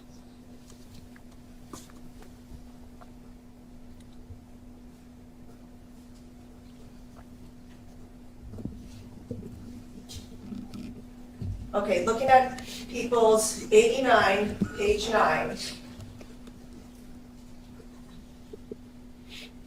The circled area marked 1, that is an unfired bullet in your apartment. That bullet fell out of your gun when you racked it. Ooh. Ooh. So she's trying to say, she's saying that he already had a bullet in the chamber. So if he goes in there, right, he walks into the apartment and he goes to pull the chamber back. If you already have a bullet in there, the bullet, unused bullet, is gonna pop out. I think that's what she's going at. Enter the So he went there with a loaded gun, like literally in the chamber, is what she's saying. That bullet fell out of your gun when you racked it when you entered the apartment, correct? That's incorrect. My door, look how far my door is. I was standing in front of the door.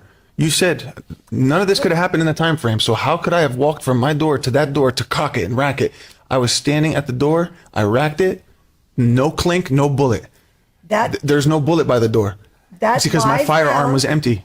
That live round is right in the dining room, correct? And that must have been the second or the second rack. Because from the first time I fired, it was one direct motion, like I was propelled forward in one fluid motion towards the couch. So that one bullet right there, that is the second rack. You missed the first shot you took, right? I cannot confirm which bullets hit or which not. There was a lot of gunpowder smoke. Because yeah, if it's an actual bullet and not casing, you know. You heard on the audio recording that Anna said something like, what the fuck, or something like that. Yeah, I correct? heard Anna. All right. And so the first shot that you took, you missed both of them, correct? Both of them, the first, Or did you hit Ray on the first shot? it was either the first or the second that hit him because I noticed in between shots that he was laying back now. After you fired the first shot, you didn't decide to stop, correct? I couldn't.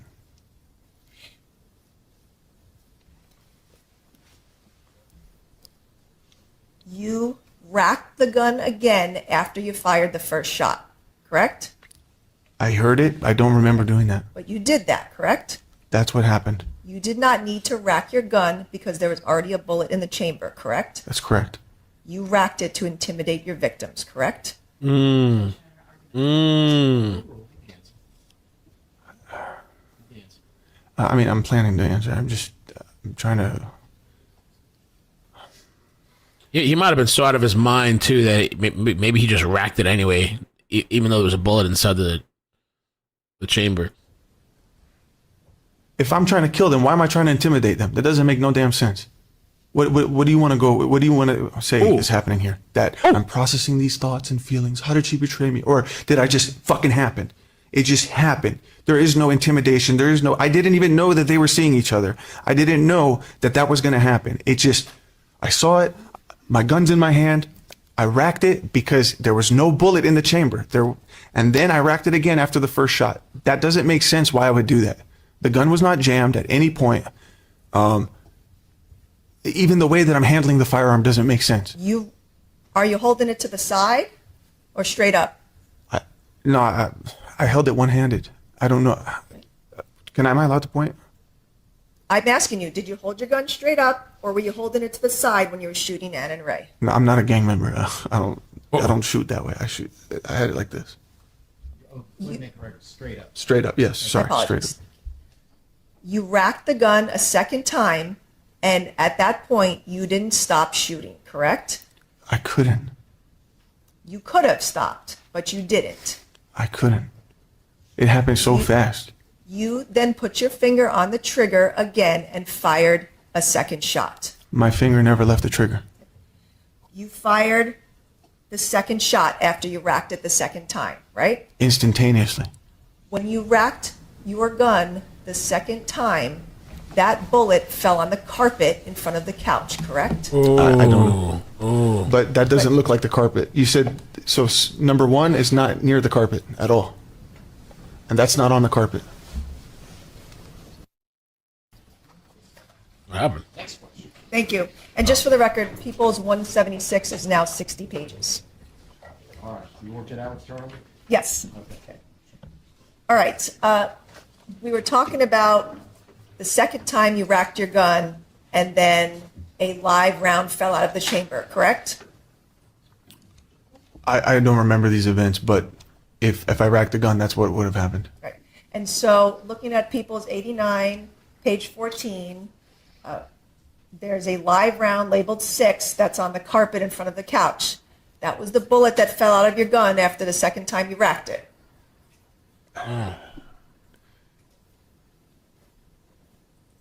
That doesn't make sense.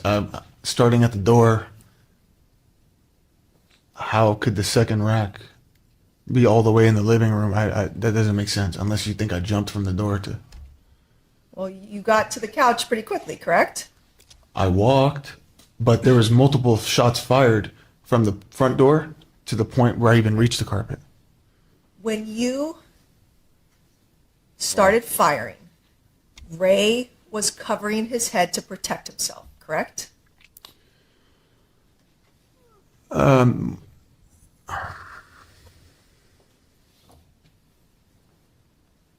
on, you remember? Act like you don't remember. Killing somebody. When I pulled the gun out, yeah, he went like this.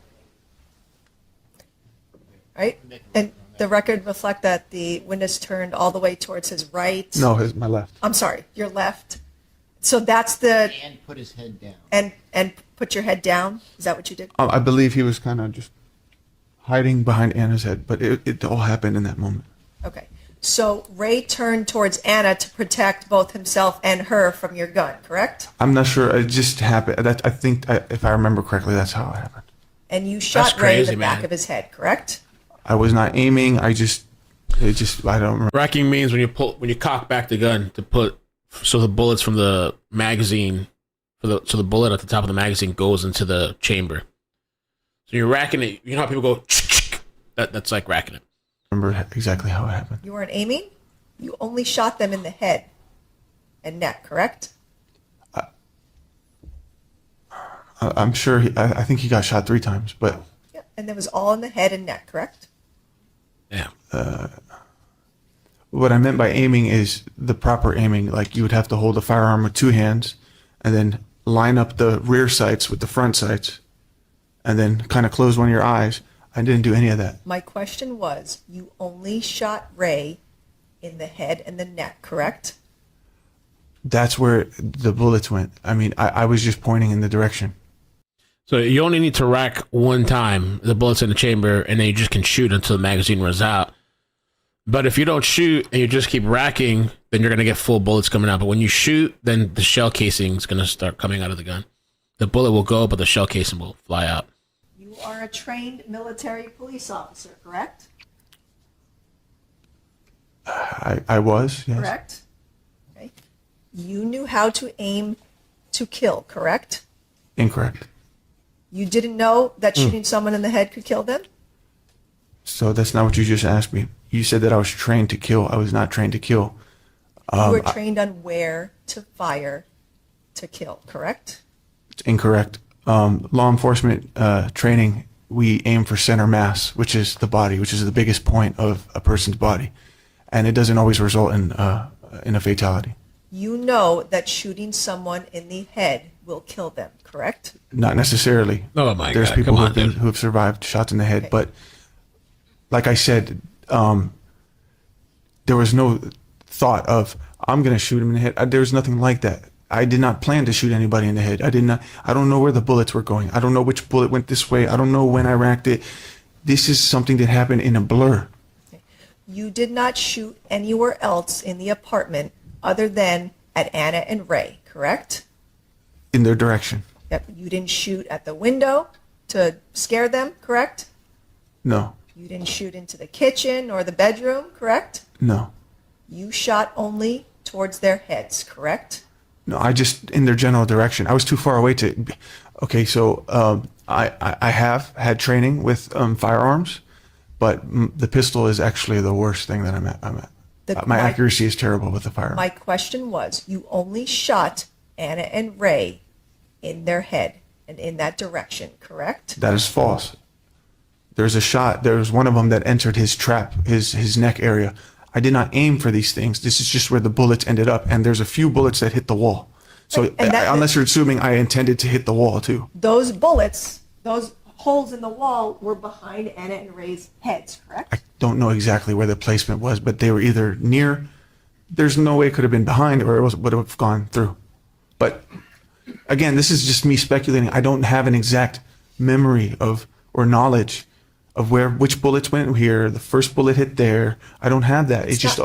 You're not speculating. You know that you only fired towards their heads and bullets went into their heads, neck, and in the wall behind their heads, correct?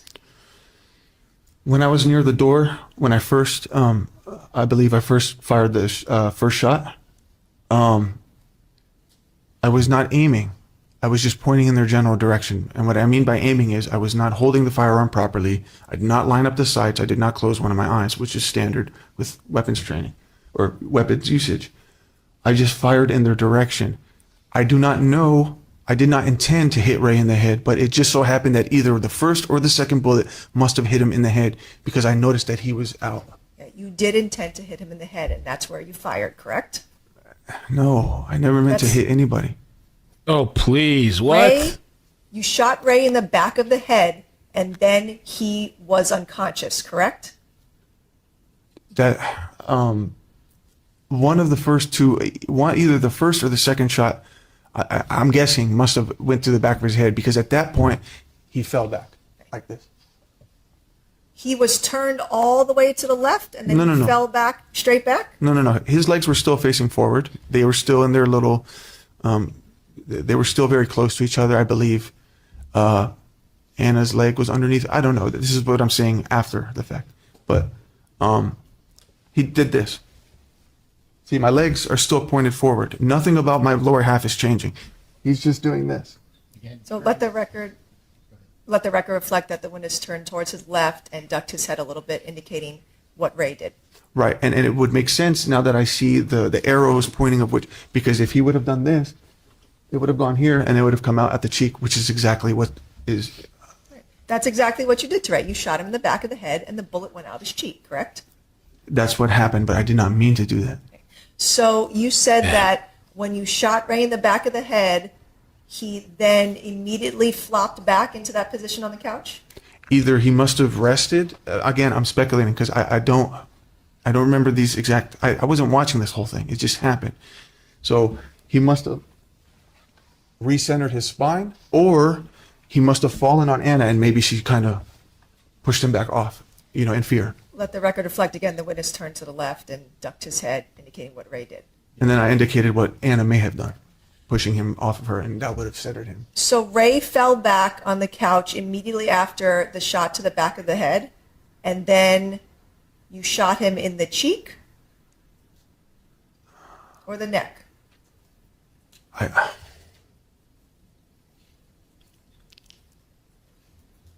don't remember the exact order that the bullets hit him. Well, you're testifying now that you remember that he got the shot in the back of the head first, and then he fell right back, right? No, I'm saying if that was the first one that hit him, it would have made sense if it happened that way.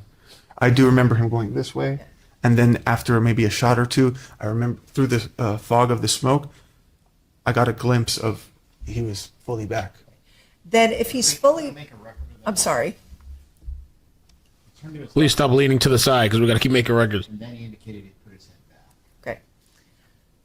Then how did Ray get a shot in his right cheek with the exit on the other cheek if he was all the way back on the couch? Judge Hunter calls for speculation. The witness is testifying he doesn't remember, and it's routinely that he's speculating. Okay, overruled, you can answer. If you know. I mean, I can only guess what would make sense, but I'm left-handed. If the cheek bullet was the last shot on Ray, that would be right as I'm directly standing over him, I'm assuming. Oh, damn. My accuracy is bad, and I'm not holding it properly with two hands. So recoil tends to go.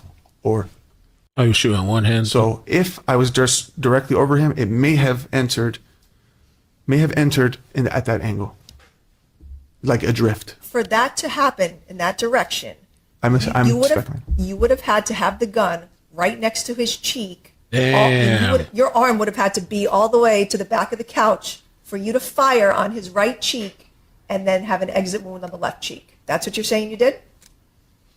You said my arm would have to be extended past him?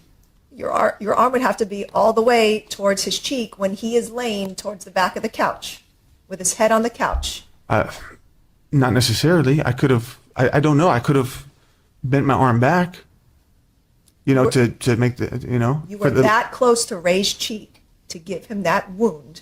I was standing between, I believe I was standing in between his legs, right directly over him So at that you were point. in front of the coffee table when you shot him in the cheek. I think it would make sense. Yes, I think at that point I was in between the coffee table and the couch. Let's go back to you rack the gun for the second time, a bullet falls out, then you fire 4 more shots, correct? Okay. That's what you did, right? Yes. After you fired the second shot, you did not stop, correct? After the first shot, I could not stop. You did not stop after the second shot, correct? Correct.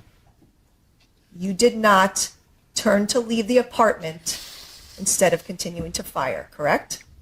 No, I did not. And you fired a third shot, correct? Correct. You fired a fourth shot, correct? Correct. You fired a fifth shot, correct? Correct. After you shot Ray in the head and he was unconscious and dead, you did not stop firing, correct? Again, I did not know which bullet exactly hit him at what point. I was not observing these things. This was just happening all in a matter of seconds. I never observed Ray to be dead. I never considered what he's feeling or what's his state, or should I keep shooting? Should I not? These are not thoughts that I've ever had a chance to even think.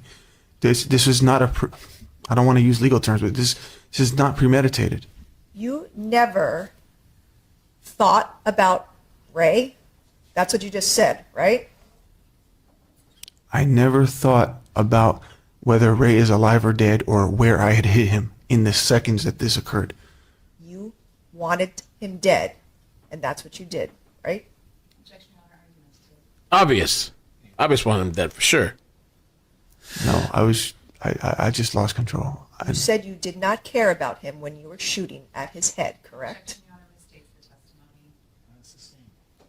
This is crazy, man. Like this type of story or video should be played for like domestic violence people or like people in a situation. Like watch this story. If they can sum it up, or somebody said earlier too, like maybe they'll make it on Netflix. They probably would. This would be a Lifetime thing. This could totally be like a Lifetime movie or something.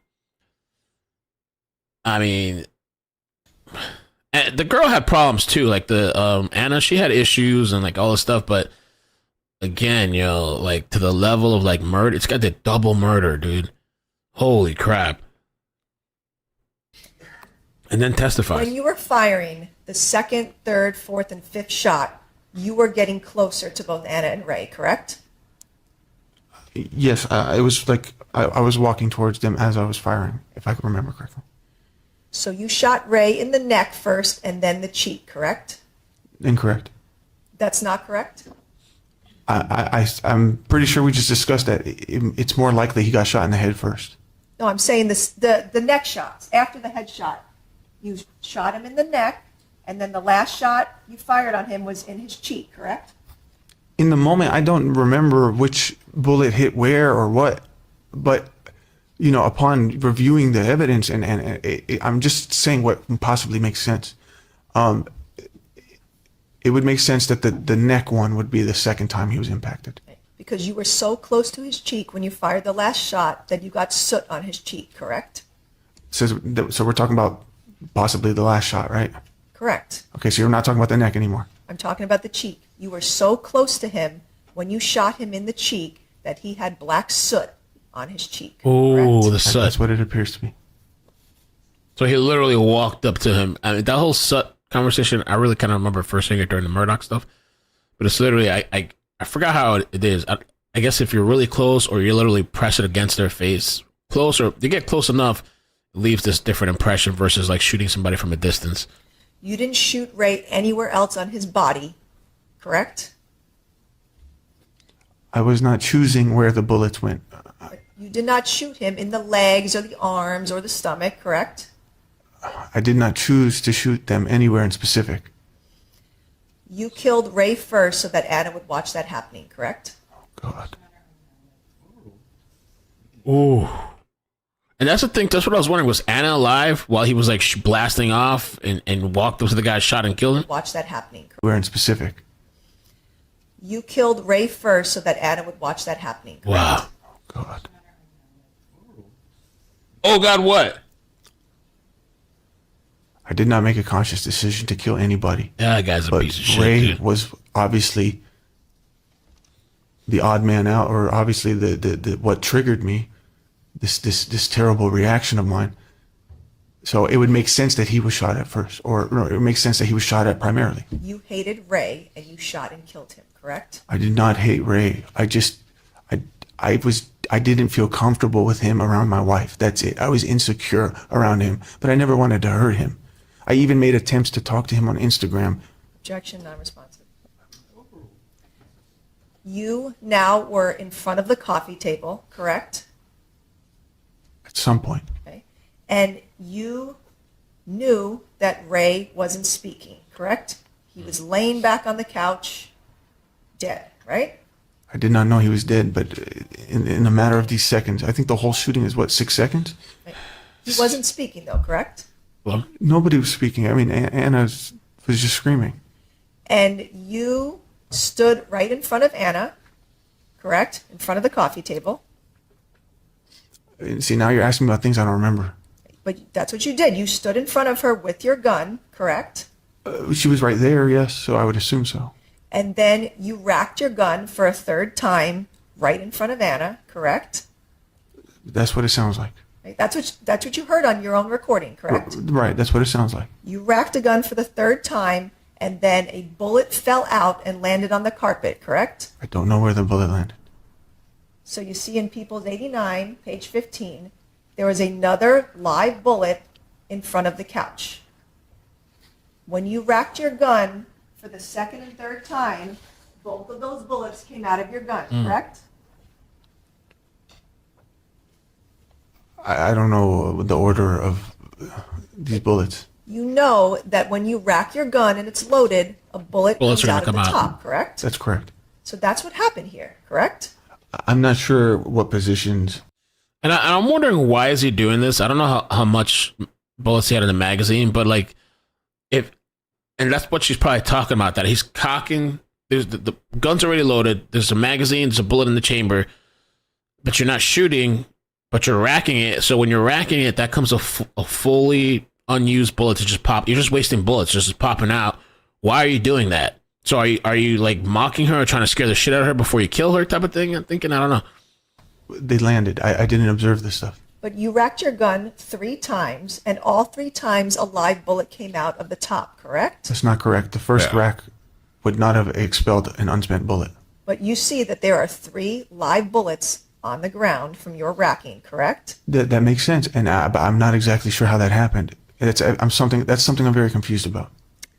You were standing in front of Anna, and she screamed, right? She was screaming since the shooting. Yeah. Right? Before I even stood in front of her. And you stood in front of her, and you did not just leave before you killed her, correct? Just leave, like I didn't leave? Yeah, you didn't just decide, let me leave the apartment before I kill Anna, correct? There was no thoughts in my head. Anna put her hands up in the air and screamed, right? For mercy? She was screaming because she was scared. You're a dirty And you made the motherfucker. choice to Dirty fire bitch. another shot, correct? Dirty bitch. No, Correct? That's what you did. that's what happened, but I didn't. Why the fuck would I want to shoot Anna? Dirty motherfucker. Stood in front of Anna and racked your gun right in front of her head, correct? I don't remember. And then you shot her in the forehead, correct? I don't even remember how that happened. I just remember heading to the door. You shot her in the forehead, correct? That's what happened. You put a bullet in her head and it went through the back, correct? Correct. One shot and you killed her, right? I didn't know she was dead. You knew that shooting Anna in the head would kill her, correct? No. You didn't know that? I mean, I know that anybody getting shot in the head, that could be fatal, of course. Right. and But there that's- are people who have survived that. But this is not something that I've thought about in this moment. These are not thoughts that I'm thinking, well, you know what? If I shoot her in the head, she's more likely to die. That's so Hmm, dumb. maybe I Get should out shoot of her in here. the- Bullshitter. Nothing like that was happening. Bullshitter. I wasn't did even not- thinking. You did not shoot her in the leg or the arm or anywhere else, right? I did not have control of myself in this moment. Oh, yeah. Before you racked your gun and shot Anna in the head, you said the word respect, correct? I did not. You heard that on the recording I just played, I right? did not. I'd like you to play it again if you don't play mind. it. Play it again. Yeah, play it again. Fuck it. Playing one, Cocksucker. Play it again for his ass. 179.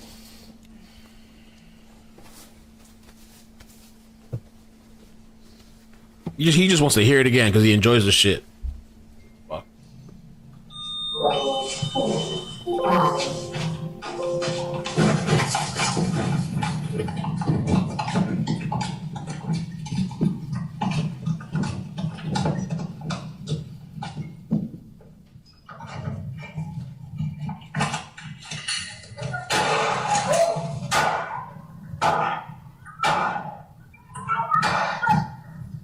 Respect. Yeah. Or disrespect. Respect. Correct? I didn't hear anything. I heard it, bit. You, before you shot Anna, you told her essentially that she wasn't respecting you, correct? That is false. That is not a female voice saying respect, correct? That is not. There's nobody saying respect in there. That is not Ray saying respect because he's already dead, correct? I do not know the status of Ray, but there's nobody saying respect in that audio. That's what you said to Anna, and then you killed her. Can you play it closer to the last shot, please? I'm not going to keep playing it, but that's what you heard on the recording, correct? I mean, it's distracting when I have to sit there and listen to me, go out of the elevator. Can we just play it right before the shooting, please? I'm asking you a question. Because all I heard was, You ah! cannot ask me anything. I'm asking you. Before you shot Anna in the head, you said respect to her. I did not say that shit. And you shot her because she had disrespected you and was with Ray, correct? No. Right after you shot Anna in the head, you pushed her head down into Ray's lap, right? Oh, get the fuck out of here. I'm not gonna tolerate this. That's what I heard, yeah. I heard he did that. That's what you did, right?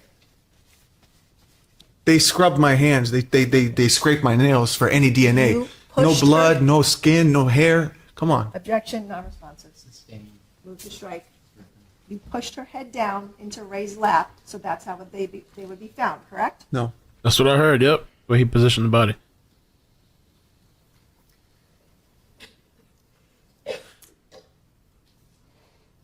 When you were Just waiting for it to describing start the up. shooting yesterday, you were crying, right? Yes. Not a single tear fell from your eyes, isn't that right? I wiped a tear off this table. And you grabbed a tissue and you wiped your eyes after that, right? Moments later, yes. And you wiped away nothing, Hmm. right? Ooh. Your Honor, I'm going to object to this line of questioning. It's really argumentative and frankly inappropriate. I guess. And then a few seconds later, you continued testifying and you were calm with no tears, right? I brought myself back together. Now, you told us so many details about everything that happened on October 21st, but you have no memory of the gun racking and where the rounds went, right? Correct. And you have no memory of taking that photo of Anna and Ray dead, right? Objection states the testimony. Overruled. Audio.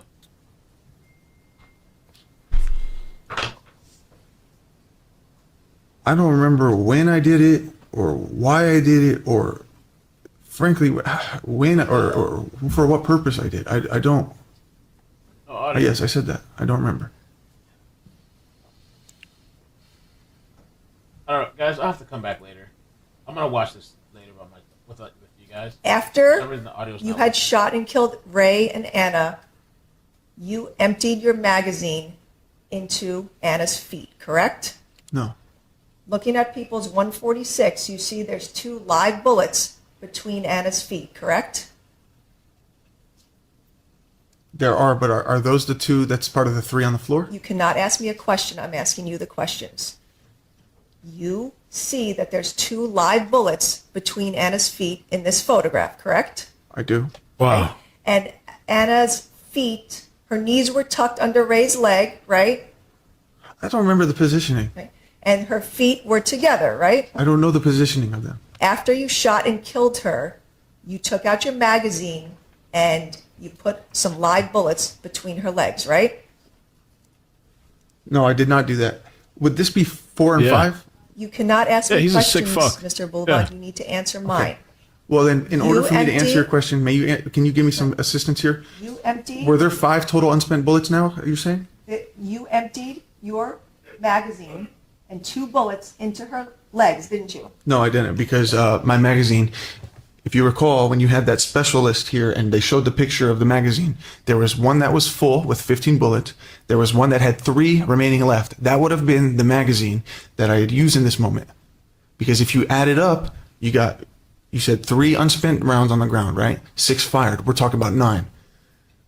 15. Okay, that's 3 to 4 bullets. When I went back to my Jeep and I disarmed myself, I remember at one point flicking out Bullshit. one bullet. Of the Bullshit. magazine, Yeah. Now and you're I covering disarmed yourself. my You gun, realize you're fucked up. Yeah. Right. But I left the other 3. I did How Yeah, did right. those 2 bullets get between Anna's feet? that. I do not know. You put Just them magical. there, right? Was my fingerprints on them? You put them there, correct? No. Anna didn't put bullets between her feet, correct? No, ma'am. There were 5 unfired bullets in the apartment, and you put all of those there, correct? You said it was 3. There are 5, 3 on the ground and 2 between her feet. You put all of those bullets there, correct? I did not. You did not. I did not. Someone else did. I did not put those bullets by her feet. I don't put these bullets anywhere. I don't even know how the hell there's unspent rounds. I mean, well, obviously because I racked it, but I don't even remember doing these things. You did this after you killed Anna because you were angry, correct? That I did that because I was You angry? put bullets into her legs, correct? That's No, the only way they would have gotten there, right? It's incorrect. After you killed Anna and Ray, you made the choice to take a photograph of their dead bodies, correct? I ended up taking a picture. You made that choice, right? I don't remember thinking that. All right, in People's 176, page 21, this is the photograph from your phone that you took of Anna and Ray dead, correct? Yes. And you took Why'd that you do at that? 2:59 and 22 seconds. I'm sorry, 11 seconds, correct? I don't recall. Okay. And you took that photograph within seconds after killing them, correct? I don't recall. But that's what you did, right? I don't recall. You were proud of what you did to them, right? Mm-hmm. No, I wasn't. Ray was dripping blood when you took this photograph of him, right? Yes. This guy's sick, dude.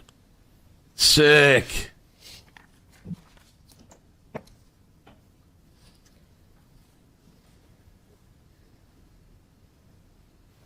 His sentencing You is in took the June or photograph, July? July, I and think. then you opened the door to leave the apartment, right? I don't recall the order. I remember after the shooting running to the door.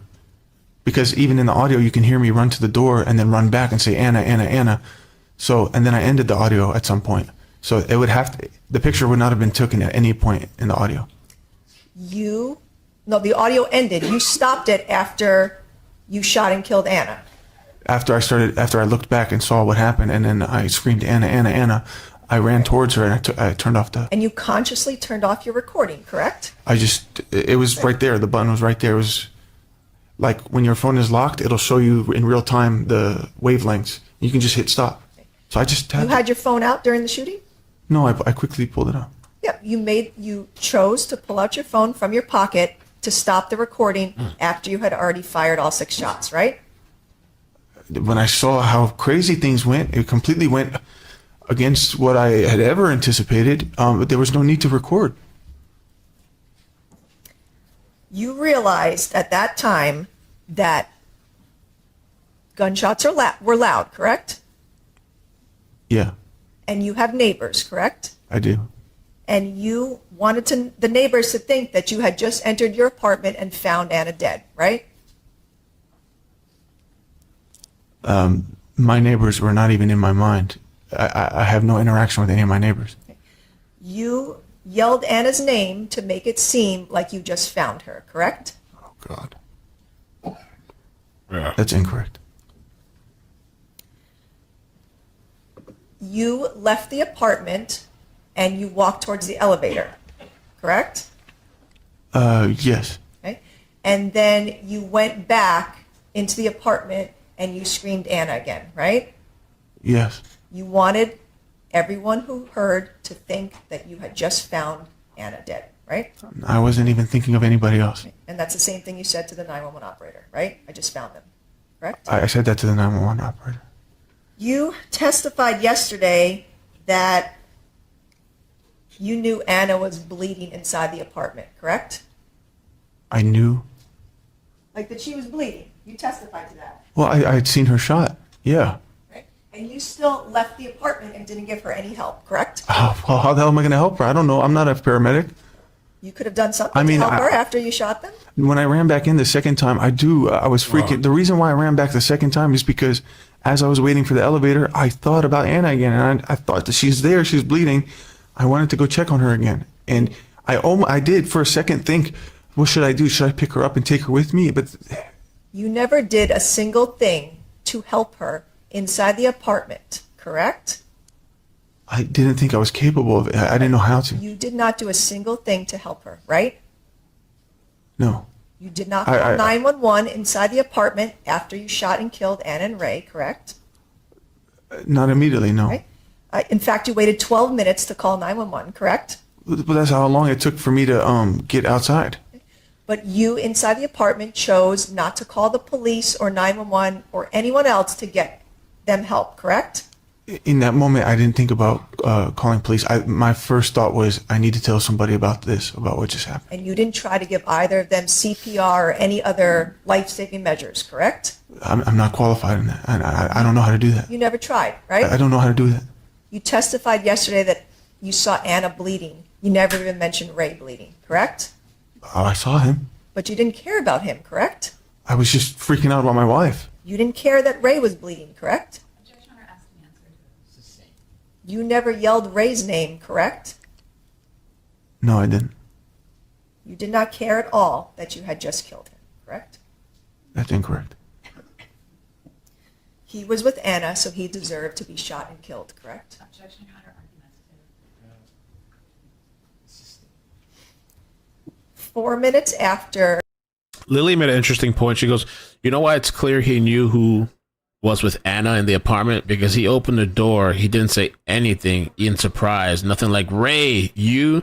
He just started firing. Everyone who would be surprised would at least say something. Or just started snapping, popping off. you killed Anna and Ray, you called your mom, right? Yes. Mama. It's always go back to mama. Call mama. The same family he said didn't give a ish about him. They don't talk or nothing. I mean, he complained about his father, but Call 911. You called your mom, right? Yes. You told your mom over and over again that you just shot and killed Anna, correct? Right. I explained that I wasn't really thinking of what I was saying. I was just trying to tell her something bad really happened. But you told her what you just did, correct? Yeah. You told her multiple times she's dead, referring to Anna, correct? Right. But I did not actually know that she was dead. I was just freaking out and I was just saying stuff because I needed my mom to know what just happened. And I didn't know what to do in that moment. I was freaking out. You said on that recording to your mom, I'm really stressed, right? Yeah, I did. You just killed two people, but you were the one really stressed, right? Objection, Your Honor, argumentative. Sustained. You told your mom Anna was a great wife, but I couldn't take it anymore, right? I have no idea what I meant by that. Well, you said that, right? I heard that, yes. Because she was with another man, not going back to you, and you couldn't take it, correct? I don't know if no, that's definitely not what I was saying. But what I was saying is probably along the lines of things have been so bad for so long and this is just hard for me to take. On the phone call with your mom, you mentioned multiple times about killing Anna, but you never said Ray's name, correct? My mom doesn't know who Ray is. But I believe I mentioned that there was a man too, if I'm not mistaken. All right, after the phone call with your mom, instead of calling 911, you got on the elevator to leave, right? Yeah, my goal was to call 911 as soon as I got to the car. You didn't call, though, on the elevator. No, You just rode the elevator with Daniel, correct? I didn't want to startle anybody. I was freaking out myself. Well, you smiled at Daniel when you got on the elevator, right? Right? I mean, he was pestering me with questions. He insisted to get on the elevator with me. I was telling him, like, you could see me holding the door. I'm like, no, just, we'll talk later. Yes, I was smiling because I was trying to maintain somewhat of a composure. And then you had the photo of the dead bodies on your phone, and you turned your phone away from him so he wouldn't see it, right? That might have been the last application that was open after I hung up the phone call, but I'm not paying attention to these things. man, bro, You it's crazy. Why take a photo? left the elevator through the Pinnacle, and then you exited through the Pinnacle, right? Yeah, because it's closer to where my car is. All right, and then you went to your car, and you put your gun in your safe, right? I opened the trunk, and that's where my safe was, buried under all my clothes. I opened it. I removed my firearm. I took out the magazine. I believe for a second I was going to just empty out whatever was in there. I had pushed out one, and then I just decided I don't have time for this. And then I racked it back, locked it in place, completely unloaded. So you stood at your car, and you took the magazine out of your gun, right? This was all so quick. I mean, it's literally... But all the other times you carry your gun loaded. Not asking how fast. I'm saying that's what you did. You took out the magazine out of your gun, correct? Yes, And then you put your gun inside the safe, correct. right? You put your magazine inside the safe. Correct. You took off your holster and then you put that inside the safe. I can't remember if I took my holster off, but maybe I would have because it comes off very easily. And you took all those things off to hide the evidence, right? Objection under argument. Oh, Overruled. No, I was not trying to hide anything in this moment. I was just trying to remove the firearm from me. Well, you had said that you had your firearm on you constantly for a couple days. Yeah, And why'd you take yeah. it off after you shot Anna Yeah. Ray? I don't want that fucking thing on me. After what happened, it's the last thing I want is on me. I was just trying to. You testified yesterday that before you left the apartment, you went over to Anna and you opened her hands, correct? That's what you said? I saw she was gripping something at one point, and then I took a quick peek. You put a bag of cocaine in her hands, right? what? No, I didn't. Wait, what? Why would you need to manipulate her body after you killed her? No. There's no way. Correct? No. That's what you said? I saw she was gripping something at one point, and then I took. What? Testified yesterday that before you left the apartment, you went over to Anna and you opened her hands, correct? That's what you said? I saw she was gripping something at one point, and then I took a quick peek. You put a bag of cocaine in her hands, right? No, I didn't. Why would you need to manipulate her body after you killed her? Like I said, I went to go check on her the second time. I was screaming. I was crying. I noticed that she was gripping something. I was just, what the fuck is the word? I was just curious as to what she was gripping. I think I moved a finger or two, and then I saw it was just a bag. You actually were not crying on that surveillance video, right? When I went back into the apartment, I was screaming and crying for my wife. When you were screaming, but you were not crying, right? When I was in my apartment, I was crying. And you were talking to your mom, and you were not crying when you were telling her what you did, that you shot and killed Anna. You were not crying, correct? No, because I was in the outside space. Again, I'm thinking about trying This is a liar. not to Liar, freak piece of anybody shit. out or cause a scene, but you could clearly hear the distress in my voice. But you are not crying. That was my question. Not when I'm talking to my mom, no. All right. You left the building at 3:07 p.m. and then 2 minutes later, you texted the photograph of the dead bodies to your mom, correct? Yeah. And you texted separately the two photos of the dead bodies to your dad, correct? It's the same photo. I texted it to my Jeez. mom, dad. And Right. then- What's wrong with this You did guy? those separate. Who does that? Yo, what's kind of sick mother? Why? Why would you do that? The same family that he's been complaining about and saying all this shit and how he grew up and all this stuff. Why are those the people that you send the bodies of these people that you murdered? Like, I don't even make any sense. For what? Was it some type of like, see, mom and dad, this is what you did? Is he trying to blame them, or is it just like, what's the purpose, yo? Or to show them, to show them, you see, she was with somebody else, and this is what I had to do, or something. Separately, correct? It was two separate people. Yep. So you consciously made the decision to go onto your phone and send the first photo to your mom, correct? Yes.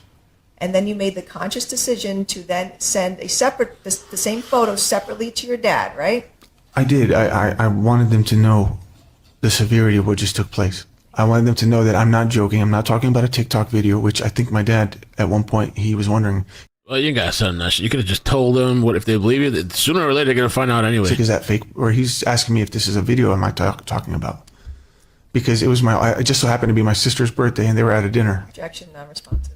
That's when you send the pictures. You separately and consciously texted the dead body photo to your dad, correct? Yeah. And then 5 minutes later, you separately texted the photo of the dead bodies to Sammy Smith, correct? That's correct. And you made that conscious decision. Oh, Sammy to do that, Smith too? Correct? Yeah, my intention was to tell these people, okay, so like to let my parents know what just took place, right? I'm their son. I was also at this point thinking about my daughter and who's going to grab her. I needed their help. I'm asking about your text to Sammy. Yes, but with Sammy, the reason why I had just threw him into that was because he was one of the recent texts, and I was planning to move in with him that day. I was supposed to hit the road that day, and he remember I told him, I said, Crazy. don't tell Anna, don't contact her. So I had not said anything to up until this point, and in my frenzy or in my stupid mind in that moment, I sent it to him kind of as like, plans changed. Looks like I'm not coming to LA. Like, I won't be coming to LA. Come on. You could just say that. I'm not coming or something happened. Bragging about what you did, right? Dude. No, because he texted back. He's like, "Oh my God, please tell me that's not real." And if I wanted to brag, I would have been like, "Hell yeah." I didn't respond to him.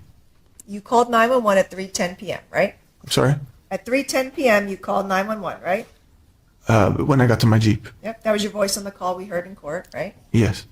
And you already on that call started planning a defense for yourself, right? Say it again. You started planning a defense for yourself, right? No, my main priority was to alert the police and to send them to the right location to send paramedics in an attempt to save their lives. You called 911 and you were calm at the beginning of the call, correct? Again, this is me just trying to be calm.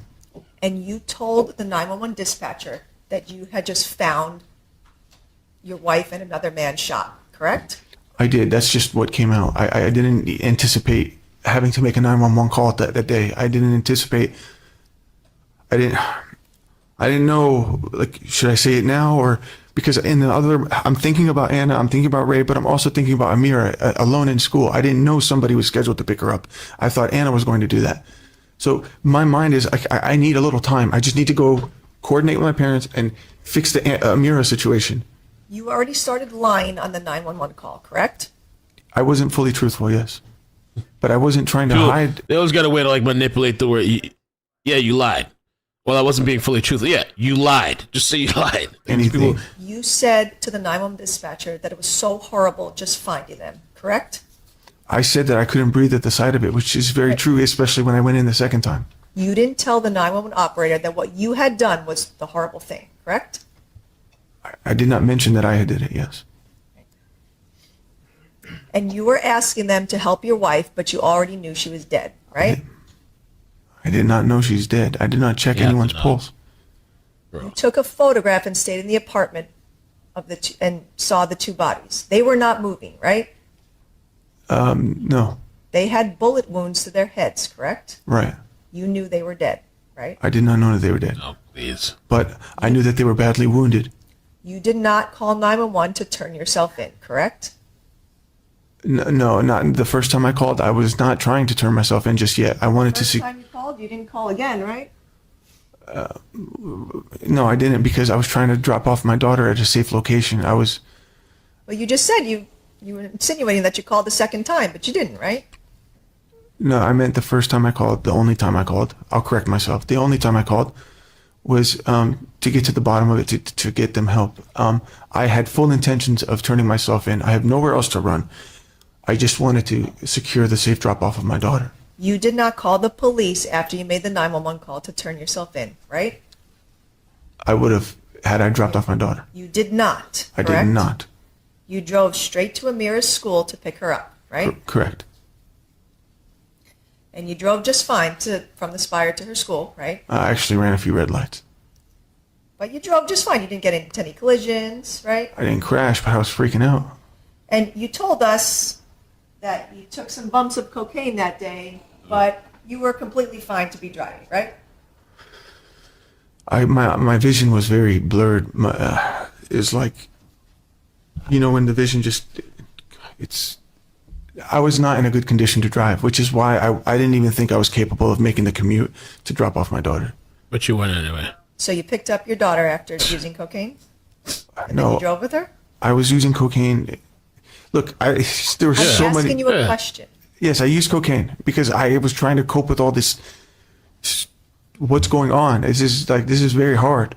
You told us the other day that you do some cocaine and then 10 to 15 minutes later it's worn off, right? No, I said typically speaking, the effects start to wear off, and that's usually when you'll do a bump to rejuvenate it back up.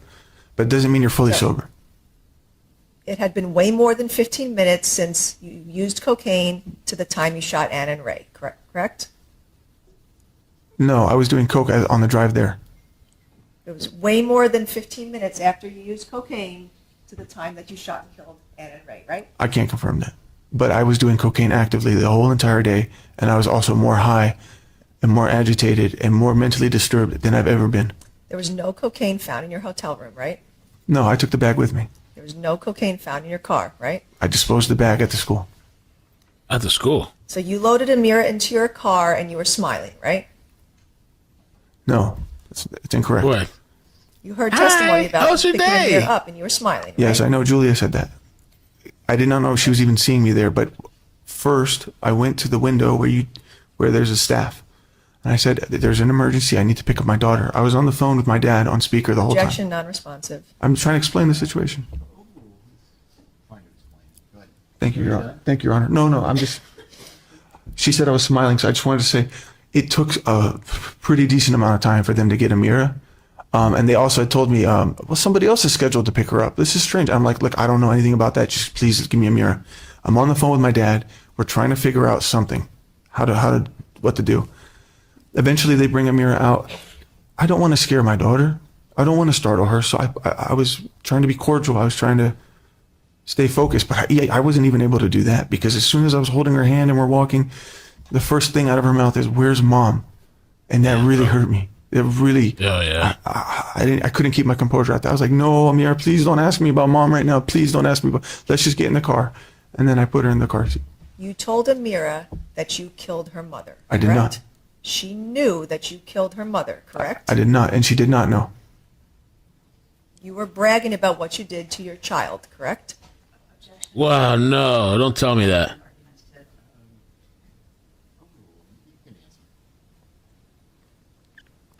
I had not anticipated to tell her anything. I just wanted to drop her off. But it wasn't until I saw that the police were following me and I chose to pull over. I knew that this is probably going to be the last time I see my daughter for a long time.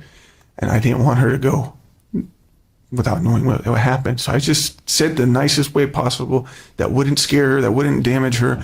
I said, "Amira, I hurt mommy. I have to go now." Would it damage her? You heard the social worker testify that Amira told her that you told Amira you killed mommy, correct? Wow, this guy is something else, man. He deserves to rot in hell, man. I don't, how much time does he face? He should be life. I don't think they have death penalty. This guy's a real scumbag. Let's see, facing how many years? I mean, this is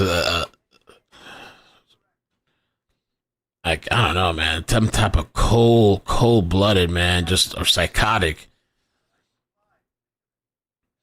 I don't know how much time this guy facing. I know it's coming up in July, I think, his sentencing. We gotta watch that. Damn, bro. He faces potential life sentence in prison without parole. Yeah, they should lock him up forever. That is, ugh. I don't believe any of that conversation ever happened. I think she came here for attention. I don't believe anything that woman said. You talked to your mom and dad on the phone in front of Amira in the car, correct? Oh, by the way, my mother is the one who told Amira that. Objection, non-responsive, move to strike. My question was, you talked to your mom and dad on the phone in front of Amira, correct? No, I did not talk to my mom in front of Amira. I was on the phone with my dad at that point. You had full conversations with both your parents after you shot and killed Ann and Ray, right?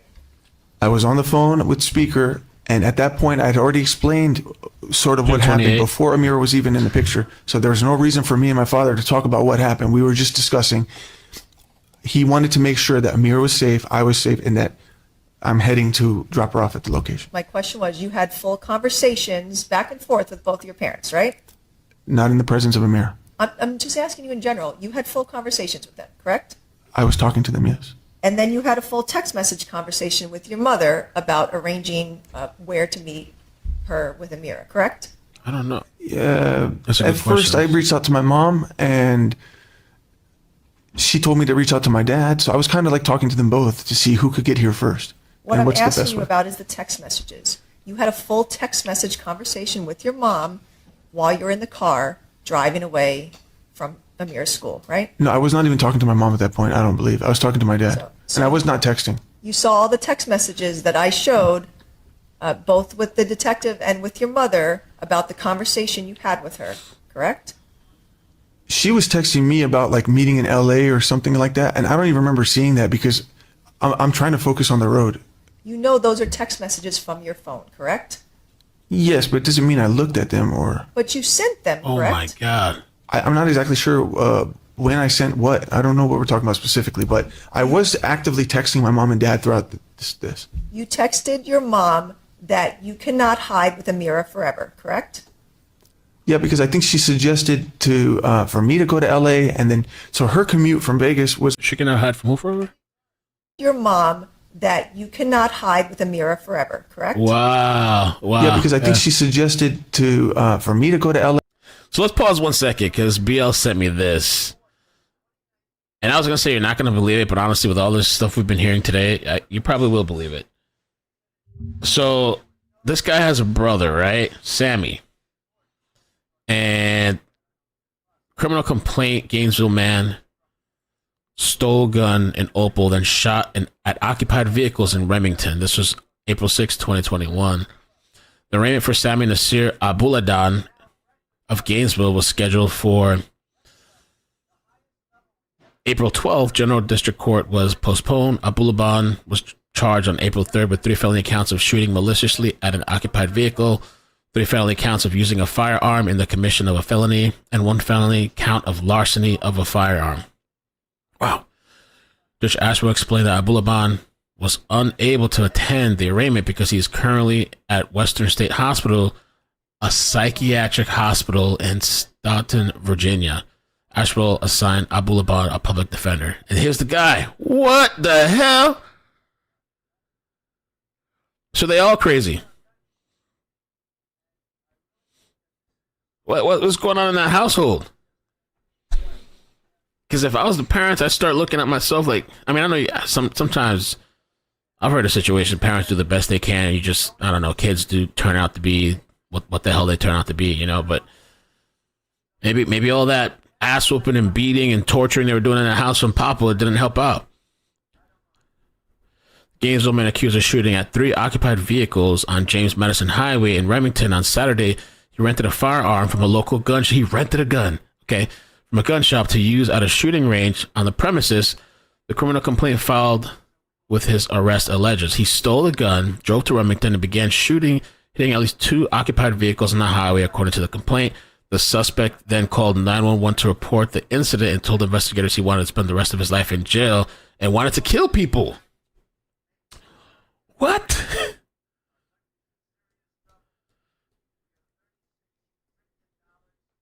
Sammy Nasir Abulaban, 25, was arrested April 3rd, charged with 3 felony counts, shooting maliciously at an occupied vehicle, 3 felony counts of using a firearm in the commission of a felony, and 1 felony count of larceny. So the shooting incident occurred approximately at 12:40 p.m. near intersection of James Madison and Freeman's Forward Road. Abulaban shot from his own vehicle. None of the other vehicle's occupants were injured, and there's no indication Abulaban knew any of the victims. So he's randomly shooting at people. So maybe he really has some crazy or whatever mental health issue going on. He used a 9mm Smith & Wesson handgun. Deputies for the county sheriff office responded to the incident after Abulaban called 911 to report the shooting. The criminal complaint alleges after being contacted by the sheriff's deputies, Abulaban waived his Miranda rights and told deputies he had rented the gun from Clark Brothers, a gun shop a few miles from Opal. Firearms may be rented from the shop only for use on-site shooting. They're not allowed to take the gun off the property. Okay. So he took the gun. He was a regular customer since 2013. He used to come to the range a couple of times a month. I need to go back to the range too. It's been a while. That's the shit that scared me sometimes about a range. I just think about like, who knows what kind of psychopaths are sitting in the next thing, you know, next to you with the going off with assault rifles or whatever, or shotguns or handguns. So the officer said he wasn't acting suspiciously. Clark said Abulaban was known to the range officer and he wasn't acting suspiciously on Saturday, Abulaban usually comes to the range with a couple other people, but he was alone on Saturday. He purchased ammunition, checked out the handgun at approximately 12:20. The customer took possession of the handgun, fired a few shots at the range. When the range officer turned his back to help another customer, he was gone. Wow. For as long as we've been renting guns, we've never had an issue before. Wow. So something, I don't know. When you start to see mental health can run in families, right? Like it can kind of go down. Because I remember Jeffrey Dahmer, the serial killer. His dad said he used to have thoughts when he was a kid or something, but I guess he never acted on it, but he had these thoughts in his head. That's weird, man. I really wonder. Those people do have a culture too that's very strict. I remember one time I went on this date with an Indian girl. One date, I was done after that, but she had told me that like she's run away from home multiple times. She's forced to live at home because I don't know if they're like not allowed to leave until they're married or something, or they look down upon you, and you're only supposed to marry within like your culture and all this kind of stuff.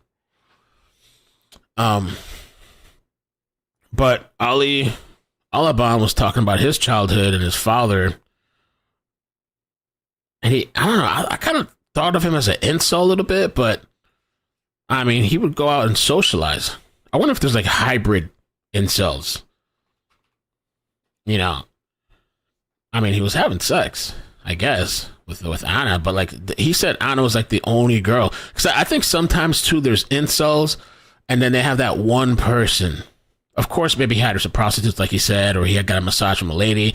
Cocaine was a thing that led him to be socially active, where normally maybe he wouldn't be socially active or comfortable to talk to people. And so now he meets this one person, because he got turned down by the other chick at the base. But then he meets this other chick, Anna, and he becomes infatuated, head over heels, never experienced any of these things in his life. He became crazy. But then I also wonder if growing up the way they grew up, I don't think corporal punishment, I don't know if this are the results, because everybody reacts differently. Some people said it's great for them. I'm so thankful my parents beat the shit out of me growing up, because if not, I wouldn't be a functioning person in society. Some people believe this. People say that. I don't think it did any benefit for me. And I've seen people that didn't get corporal punishment at all be very great and successful. I guess it depends. I don't know. Everybody reacts differently. Abulaban. But this is just wild. And I think that one of the worst things that happened to this guy, besides his actions and whatever, is drugs and alcohol, cocaine. That's true, Cutie Pie. Jeffrey Dahmer's parents were emotionally unavailable and didn't give affection or attention. They created a monster. Because I remember in that story, the mother disappeared for like a long time, right? I think the mother had hightailed it and said, F these people. And so it was just like Jeffrey and his dad. And then at some point, his dad left him too for a long period of time. So it was just Jeffrey in the house. And so he was left to all his little, all the little things he wanted to do or desired. What's that saying? Idle hands something. Idle hands are the devil's tools. LA, and then so her commute from Vegas was already 5 hours, and it would be 5 hours for me to go to LA. I'm thinking, I can't hold the mirror this long. I knew I had to turn myself in. I was not trying to flee or hide. But what you said was, I cannot hide with a mirror forever. That's what you texted your mom. That's the correct? choice of words that I chose. I don't understand why. I'm sorry. And you texted your mom, I want to leave, correct? Yeah, I want to leave. Like, I need to turn myself in. No. I also think too, I mean, this could veer us off, but I also think like he was talking about, and I don't know if it's true or not, if this guy made this up, but he would talk about how his father would berate him, call him names, like whatever. I think there's parents that do that too, and I think that has psychological effects on people when they grow up and how they deal with things. You texted, I want to leave, meaning San Diego, correct? I don't recall what I meant by that. No. Because you were leaving San Diego to go drop Amira off in either LA or Vegas or some other location, correct? No, no, no. The commute that my father had texted me was my stepmother's brother, and it was only an hour away. So it might have been Oceanside. It might have been still a part of San Diego.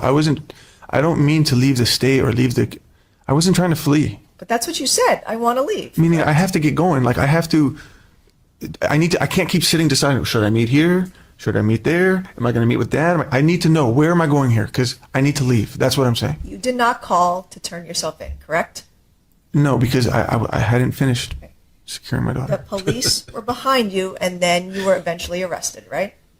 I immediately pulled over and I was arrested. And you made a comment very calmly, did they get my wife? At some point during my arrest, I was asking for an update about if the paramedics had arrived. Yes. But you already knew she was dead, correct? No.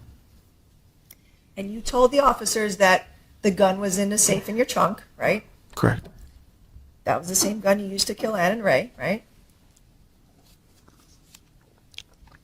I have only one gun. So And yes. you testified yesterday that you said, oh, did they take her to the hospital? You never heard that on the recording, right? When I said that, I was referring to, I asked Detective Leahy during during the interview. I think that's what I You asked said him. that happened on the recording. You said it's on the recording. That's what I said after being arrested, right?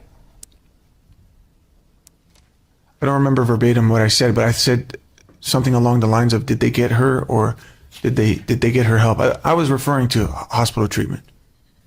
So Right. I don't remember the exact words. I'm sorry. You were interviewed by social worker Jacaranda Lee with Child Welfare Services a few days after your arrest, right? I was Yes, you were. a child services You worker? met with a social worker with Child Welfare Services. She came and talked to you, right? I don't recall this. You don't recall it?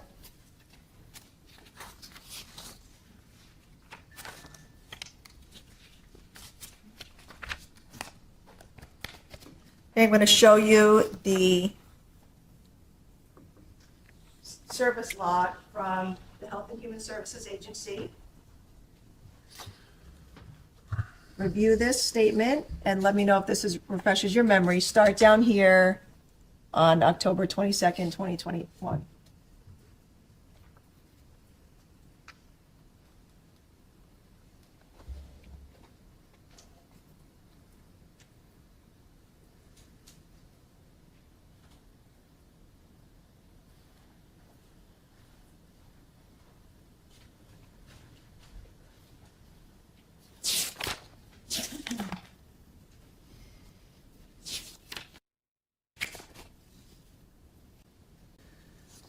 A meeting with a social worker on October 22nd, 2021. I don't recall this meeting, but I'm not denying that it happened. But it happened, correct? Sure. And you told Miss Lee, when she asked you about prior domestic violence with Anna, you told her there was only one prior domestic violence incident, right?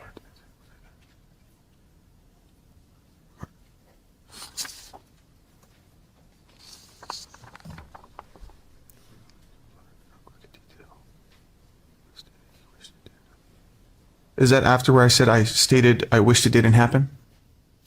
I'm asking what you told her. She asked you about domestic violence, and you told her there was only one prior incident of violence on Anna, correct? This is a very long report. I don't remember the details of what I spoke about. I'm not denying these things, but let's just go with it. Take your time to read it. This is like, I don't. Where's the domestic violence part? Can you help me, please? The father asked this. I have that. Thank you.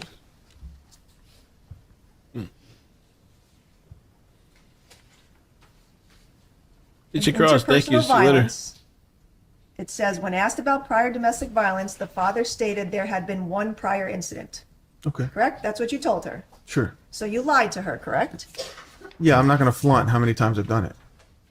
I don't see the need to do that with the social worker, somebody I don't know.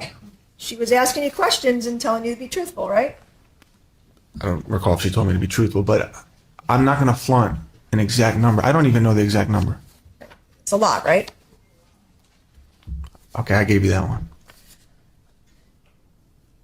Miss Lee asked you if you suffered any abuse as a child, and you denied any abuse or neglect as a child, correct? What is the date of this again? I'm asking you a question. She asked you if you suffered any abuse as a child, and your response was you denied any abuse, correct? This was the day after, right? This is October 22nd? Mr. Abulaban, you cannot ask me questions. I I'm understand. asking them I'm to just you. trying to think out loud. On October 22nd, 2021, Miss Lee asked you if you have ever suffered abuse as a child, and you denied any abuse, correct? If that's what it says. That's what you said, right? You denied. I don't it. recall this Abuse. entire interview, and I was still recovering. I was still in my What state of happened? mind. I was still in a dark What place. happened, bro? You told Miss You telling you ain't got no child abuse before? Lee that you didn't tell Amira what you did to Anna, correct? That I didn't? That you did not tell her. Yes. And that was another lie because you did tell Amira what you did, right? No, I didn't tell her I shot mommy. I told her I hurt mommy. So maybe that's what I was mad. And you said to Miss Lee that your gun is always hidden from Amira, correct? Correct. But in fact, you have shown Amira your gun before, correct? No, actually, I was cleaning my gun one day in my bedroom, and Amira walked in, and she said, "What's that?" And you begged her to hold your gun, right? Wow. No. Wow. I had the pistol grip, which is just the handle part. It was completely disattached. The whole gun was unassembled. And I jokingly said, "Here, you want to hold it?" I said, "But make sure you never touch this." When she said no, I said, "Well, yeah, you're not supposed to touch this." You told your Weirdo. child to hold your gun, correct? No, I did not. You did. You just said it. She did not want to because she wanted to be safe, correct? Objection, Your Honor, call for it.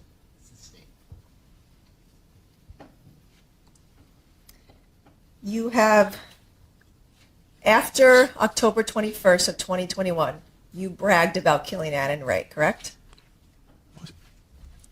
Don't look at your attorney. Answer my question. I was Look at just me, seeing if bitch. she was going to object. I'm sorry. You bragged about killing Anna and Ray, correct? Did I? You told inmate Brian Edwards that you killed your bitch and the man she was with, correct? Who is Brian Edwards? You said that to Brian Edwards, correct? I'm going to have to. Can we talk? Because I don't know what this is about. Nah, we're not We're talking about inmates now, like an informant. What's going on? We've never had this Mr. conversation. Abulaban, answer my Or you didn't know you were pillow talking with the other guy in bed and shit.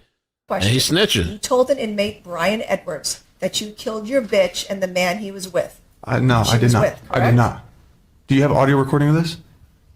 I'm asking you. I did not say that. He mad. He got You would have triggered. brought this up if it was real. This All would right. have been an exhibit. I want to talk to you about some statements that you made on December 1st, 2022 to Dr. Lehman. Remember meeting with her? Triggered his ass. Move along. I don't know why they do these weird cuts. I don't know who edited this on Court Counsel, TV. what's up? Your Honor, right before we broke for lunch, a question was posed to my client about him bragging to an inmate Yes. named Brian Oh, they're trying to come back and stop it. Edwards about having killed his bitch and either the man she was with or her boyfriend. This information was turned over to the defense on disc number 22 of discovery. They are jail calls that Brian Edwards made to his wife and his sister about having heard information in the jail about Mr. Abulaban. We have listened to those calls. We do not hear anything on any of the three calls indicating that Mr. Abulaban had a conversation with Brian Edwards. In fact, there's a part where Brian Edwards says, he's in house 6, I'm in house 3, I have not met him, I have not talked to him. So what has happened is the prosecution has now asked a question of Mr. Abulaban that puts him in a position of having to answer no to. The problem with that is that this entire case rests on Mr. Abulaban's credibility in front of the jury about what happened when he walked into that apartment He has no credibility. and what his state of mind Like, this jailhouse call is nothing. is. And I get believe it, the though, but- prosecution is asking the question of him, putting him in a position where he has to deny, where the question is assuming or putting out to the jury that that information exists and if he is lying about it. Those calls have not been transcribed by the prosecution. They were not transcribed by me, but I have extensive notes about what was discussed between Brian Edwards and his wife and his sister. I do not believe that that information exists. My client took a look at Brian Edwards, denies that he's even seen this person, let alone ever had a conversation with him. But what is now out in front of the jury is an example of Mr. Abulaban lying to the prosecution. And so I am at a point where I need to break for the afternoon to have those transcribed. I need to find the person who pulled those things before I can begin the rest of my case. I also am moving for a mistrial based on this. This is a huge problem. And unless the prosecution can show me in those calls where Brian Edwards says that he had a conversation with my client, the way that she has thrown it out to the jury, this has caused a huge prejudice to my client. The prosecutor? Your Honor, these jail calls have been out for somewhere in the nature of 2 years. I had a separate conversation with Ms. Green at the time. I told her these are jail calls that are not your clients, they are Mr. Edwards. They were given to me because they were listened to in an El Cajon case that Mr. Edwards had. I honestly had no intention to interview Mr. Edwards. I turned over the calls, I let her know about it. I am simply entitled to ask a question about whether he made a statement to this person or not, and that's how he has that information. And he can say no, and that was all. That's how I left it. Do you actually know where it is in the transcript? I don't have Oh, transcript. sorry, not Right. transcript. Do you know where in the call it is? I have it on disc 22. That's how I have it labeled in my notes. Okay, how long is this 22? It's 3 calls. Well, okay, are they 1-minute calls or are they? I don't recall. I didn't transcribe them. I wasn't planning to interview anyone. I literally was only and I asked him one question about it. Did you say that? And he can say yes or no, and that was it. I'm certainly entitled to ask him if he ever made a statement to anyone about killing them. But not if she has information that that evidence doesn't exist. That's the problem here, is that she's throwing it out there as though he had a conversation with Brian Edwards and bragged to Brian Edwards about killing his wife. I believe on those jail calls, Brian Edwards indicates people find out shit here, saying, I have never talked to Ali because he's in the hole in 6 House. Ali is 2 units away from me. Inmates were talking about Ali being housed at the jail. That's how Brian found out Ali was there. I do not believe that these jail calls indicate in any way that Brian had a conversation with my client. In fact, it appears that they state the opposite, that Brian didn't have a call. And so what has happened now, we all know in cases, juries are more inclined to believe things that prosecutors say than they are inclined to believe what defendants say. That is known. So when a prosecutor asks a question presupposing that that information exists, and Mr. Abulaban is forced to deny it, it looks like he's lying. Good. His credibility is central to this Fuck him. case. He deserves that shit. and- Fuck him. Let's get it. It could have been answered with a yes or no. And instead, I can't say his exact words, but he reacted in a way that was, he reacted in a way that he wanted to confront the situation or challenge the situation, but it'd be nice if we could actually pull that out, because I think this is what's happened, is yes, you do have the right to ask that question. But I don't want to leave the jurors with the impression that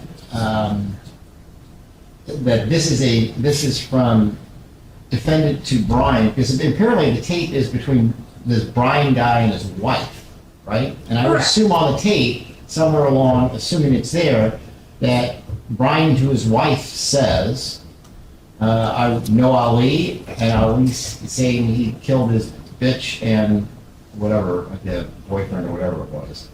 I assume that that's there somewhere. Right, and so the insinuation is that the defendant told somebody about this for them to have this information. So that's all I was getting at. I wasn't trying to make it seem like the defendant, I had a recorded conversation of the defendant telling this to Mr. Edwards. I never asked that question, that doesn't exist. I don't have that.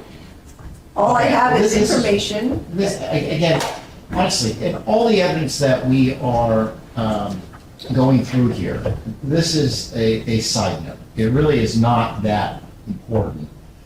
This is what we'll do. I'm going to deny your request for a mistrial. Can you find that on the tape where he talks to his wife about this situation? Want to hear it? I don't want to leave the jurors with any misimpression, all right? If we have to play that tape for them, if we have to transcribe that tape for them, we will, or we can just tell them this is the conversation. He's denied it, so his denial will stand, and that's fine. But, so somebody's going to have to go back and listen to those 3 calls, which is, I don't think, all that big a deal. But I'm going to deny your request to take the time to transcribe it and investigate and all that. I mean, again, got time for that I'll bullshit? strike the testimony and I'll order them to disregard it because, again, that's not, all of the grand scheme of this trial, it's a side note. Well, that particular bit of information may be a side note, but the underlying sort of theory that they're throwing out there, the question was, did you brag to Brian Edwards about killing your wife, your bitch, and her boyfriend, or whatever it was? The Yes. insinuation is that he is lying about this when he says no. And so it's a side issue in the sense that whether he told Brian Edwards this or not is a side issue. But his credibility is key in this case. So what are we going to do if when we listen to the jail calls, it is not clear, or Brian Edwards literally says, I have not spoken to Ali? What are we going to do then? I mean, that's the problem. Well, it may be he just tells his wife, Ali says he killed or whatever. I don't know, because I haven't heard the tapes. But he's denied it again. And he's been on its stand for 2.5 days, right? This is his 3rd day? Yes. So they've already formed an opinion as to his credibility, either up or down, or left or right, or somewhere in the middle. And again, this is a very small thing. I wish he hadn't gone there because, again, it's unnecessary. I think, again, it's like anything. Did you say this to this other person? If he had just said no, we would have moved on. But he reacted to it. Right, but when you ask the question of a witness, did you say X, Y, and Z? I think you have to have a basis for asking that question, right? You can't just throw stuff out and see what people are going to say. I do not believe that there is a basis to even ask that question. And so that's what I'm saying to the court. When I go back and listen to those, if it is Brian Edwards saying literally, I have never seen or talked to Ali, then I'm going to be making another motion for a mistrial, and I'm going to be asking for sanctions and an appropriate remedy to the jury, because that is absolutely inappropriate. I agree, it's totally unnecessary to go down that road in this case, but it is done, it cannot be unwrung, and here we are with it. So I know the I court think is you can saying, unring it, but I know that, it's like anything. That you heard this, disregarded. We do it every day in trial. And again, he's been up there for 2.5 days. It's not like he's been up there for 6 minutes. Tell you what, we're arguing this is irrelevant right now because nobody's listened to the tape. Somebody needs to listen to the tape. well, we have listened to the tapes. I have the notes from the tapes. I'm going to transcribe them for the court because I have the notes, and my notes are clear on what was said. So. But obviously, the information is out there that he has told inmates about this, because how would anyone know about it? So that's all I was getting at, is that he told somebody, Brian, whoever else in the jail, and I was asking about that. I wasn't even trying to even say inmate. I was asking if he had, just in general, did that. And I asked about Brian. I didn't even use the word inmate. I just said, did you say this to Brian? And I expected a no, and that was the end of it. That really was all there was to it. I'm certain she said inmate, first of all. And secondly, just because people in the jail are talking about things does not mean that they have spoken to the person about whom it involves. They have TVs in jail. They watch TV. They've been watching this trial every single day that it has been going on. So if that information, I know the court is looking at me like I'm beating a dead horse here, but I have to make my record in this. No, and I understand that. And again, I'm happy to listen to whatever is on the tape. But again, it's been 2.5 days he's been up there. He did deny it. And if there's something else that needs to be done, we have time to do it. It's not like they're going out to deliberate right now. So at this point then, again, your motion at this point is denied. If you can, like I said, go through the tapes, find that part where he talks about Ali, because it had come up in some context, otherwise we wouldn't be having this discussion. So, and then let's not ask any more questions. I'll give you, obviously, time so you can listen at some point so you can rehabilitate your client on it. Or you just, like I said, we make sure that the jury knows that whatever conversation was had did not involve that particular thing, which would explain why he was surprised. And that doesn't make the DA look very good. Eddie's the restroom. all right, Go check it out, boy. This I apologize, ladies and gentlemen, there's a legal matter that I had to take care of that happens every now and then. All right, next question. Thank you. Okay, I want to talk to you about some statements you made to Dr. Lehman on December 1st, 2022. You told her that there has been no prior domestic violence, correct? No, in fact, I shared a lot of intimate details of history of domestic. Wait, with me? Correct. So when she asked you about domestic violence, you made a statement there was no prior DV. Oh, I thought you were talking about my childhood. No, Okay. about domestic violence. That's how the notes were worded. Mel Haynes' You had said there was no murder-suicide prior happened DV. in my Is that hometown of statement you made Acton, to Mass. Dr. last Lehman? night. Look into it, it will make your blood boil. I may have said that on the first interview with her, but then opened up the second interview. So, yeah. And you told her specifically that you were not an abusive husband, right? I may have. Okay. And those things were not true, correct?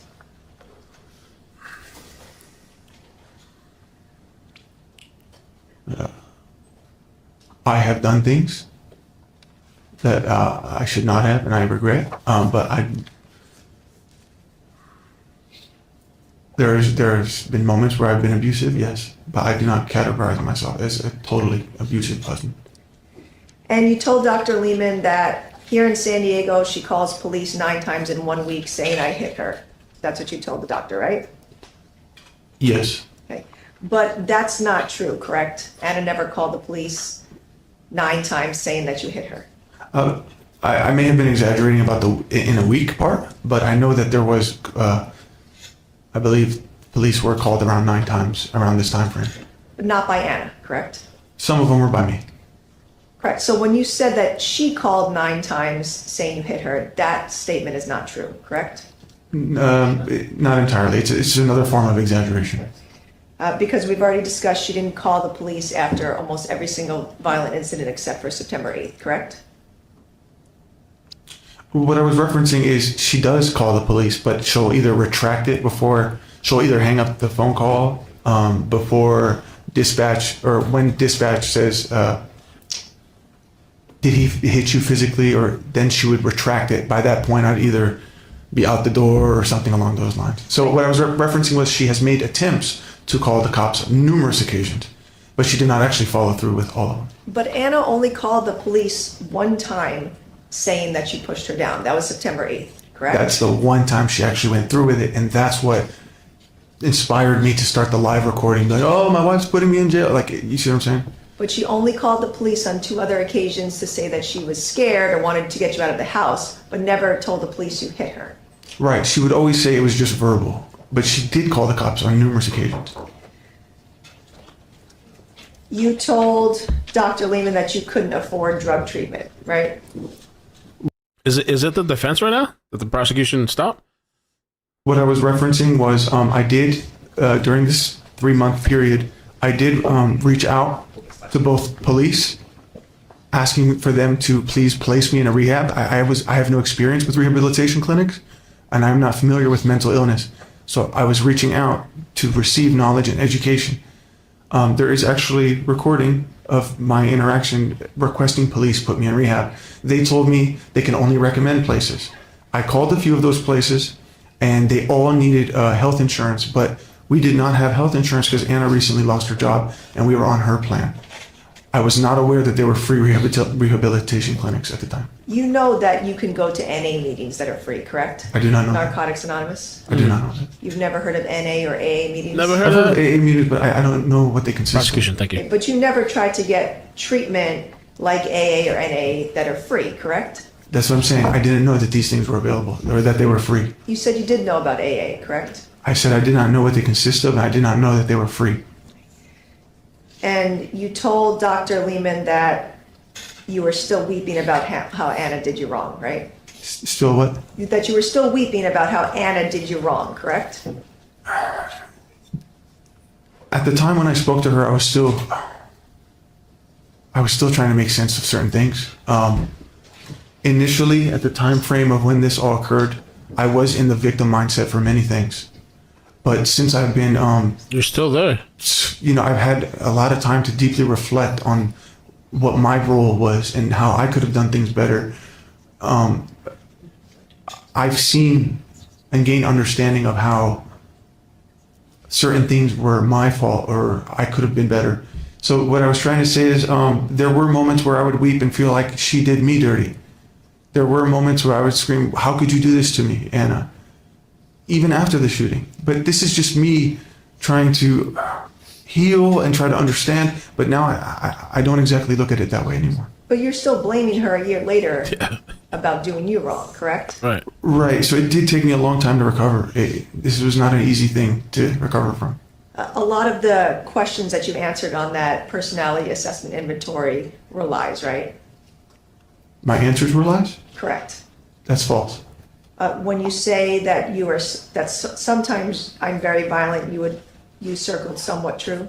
That's somewhat true. Carly. Y'all going to Crime Con this week? I guess it's this weekend. I ain't going Have been Nashville. blaming a lot of other people and things for your actions, correct? Previously or since I've been on the stand? The whole time, Previously. baby. Yes, that's what I'm saying. I was in the mindset to where I would blame a lot of people. It's your friends, Anna. You did this to me. You the one who, you know what I'm saying? That's the mentality. That's the weird dark space I was in. But you're still blaming Anna for your cocaine use, right? Not necessarily. The only time I ever tried to say Anna did something, it's not to shift blame, but it's to explain how something she may have done or said or something I experienced affected me. But nobody forced me to do cocaine. What I meant by blaming Anna for it is that the lifestyle, the environment we had put ourselves in had introduced that to me to where I was in a position to where I did allow myself to try those things. And eventually I got addicted to it. But you're still blaming Anna and her friends for her change in behavior, correct? So that's a different topic. In regards to Anna's changing behavior, yes, I'm specifically about certain things. I felt that she was behaving more like her girlfriends and that she now had a support group amongst that group to not worry so much about what my feelings are or how I look at things. And that's why she would say things to me that was new to me, such as, "You're stupid for thinking those things. None of my friends think that way. You're just jealous of my new happiness." That's what she would say to me, when in reality, I was just trying to communicate, as I always did with my wife. You are responsible, though, for your actions, correct? 100%. Okay. And Ray, as a single man, was entitled to have a relationship with Anna, correct? Absolutely not. She had left you, and she was entitled to move on from you and have another relationship, correct? No. No, she was not entitled to that. Objection, our calls for, it was a compound question calling for multiple answers. Do you understand the question? No, I rushed to answer that. I'm sorry. Say that, go ahead and rephrase. After Anna had left you and was separated from you, she's entitled to have a relationship with another man. I disagree. Ooh, damn. Bruh. You realize that doesn't help you, right? You decided that Ray could not be with Anna, correct? I never Or maybe he disagrees they were separated. knew he was with Anna. No one else could have Anna but you. Isn't that how you felt? That's not true. If she wasn't with you, she couldn't be with someone else, right? No, in fact, I've told her many times, if you're going to go out and do these things, don't stay married to me. I'm not going to allow someone I'm married to. I don't want to be married to somebody who's going to go out and sleep around. And I would say things like, "You're not going to turn me into Michael," which is Julia's husband. I would say that all the time. "You're not going to turn me into one of your girlfriend's husband where they stay at home every weekend. You can just go out, do whatever the hell you want, sleep with whoever the hell you want." Oh, shit. Sorry. Sleep with whoever the hell you want. It's not going to work. In the past, you have told your cousin Louis, if I can't have her, no one can, right? I don't recall saying that. Totally that type of guy. Nothing further, thank you. Huh. Your Honor, given our conversation earlier, I'm not going to be able to finish with him. Oh, that's all right. Today? Okay. Yeah, I understand. Good afternoon. Good afternoon. All right, so what do you guys want to do? Do you want to, we watched the direct, we watched the cross-examination. Have you had enough? Or do you feel like you want to watch this thing, this is the redirect with the defense. You feel like when you want to sit through this now? Or are we done? Finito.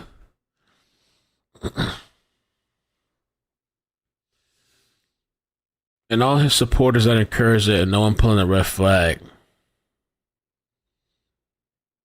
That's crazy. It's pretty scary to see this type of situation. There's people out there like that. Discord DM.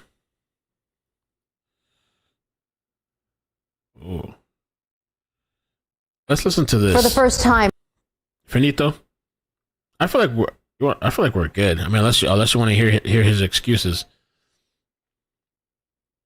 This is the 911 call. BL just sent this to me. Let's listen to the 911 call. For the first time, we're now hearing the 911 call Ali Abulaban made following the deaths of his wife and her friend. It is day 4 of the double murder trial for the former. And if you don't know, he was found guilty like yesterday or the day before. Found guilty. And he was crying. He was weeping, and they were cheering. Whoop, whoop. TikTok star. Our Sarah Barker was in the courtroom as the audio played out. She joins us live now with the details. Sarah. Maria, court is still underway as we speak for, as you said, day 4 of this double murder trial for Ali on that fateful day. Authorities to report that his wife, Anna Abulaban, and her friend, Rayburn Barron, had been found and shot dead. While this was playing out in court, Ali was very emotional. That's all the links. Okay. Yes, ma'am. My wife and another man were, I found them dead on the couch. Ali Abulaban emotional in court Tuesday, listening to the 911 call he made on October 21st, 2021, reporting that his wife Anna Abulaban and her companion Rayburn Barron were shot. Okay, stand by. Please help my wife. Please help. We're good. Okay, hold on, sir. Please help. Ali on the phone claiming he found the two dead. Tell me what you saw when you went in there. I saw my wife on the couch with my head. Wife is on her. I don't know who he is. I know him. He's in a grave. Ray? Okay, well, I know you said your wife was shot in the face. Is that what you said? He has a forehead. He has 2 or 3 bullets in the head. Ali then hangs up the 911 call, and moments later, San Diego police arrive at the apartment, not sure what they're walking into. Oh, wow. We got 2 down. Police's body-worn camera video is too graphic to show. You can see Anna and Rayburn dead on the couch. As this played out as evidence to the jury, Ali and the courtroom were emotional. Have you checked pulse, guys? Check pulse. The neighbor who lived across from Anna and Ali's apartment testified that she heard the two of them fighting several times. The day of the shooting, she heard the gunshots ringing out and then saw Ali leave the apartment. I believe he went towards like the elevator. Then he came back. He screamed Anna a few times. He grabbed something from his doormat, like mail, and then he left.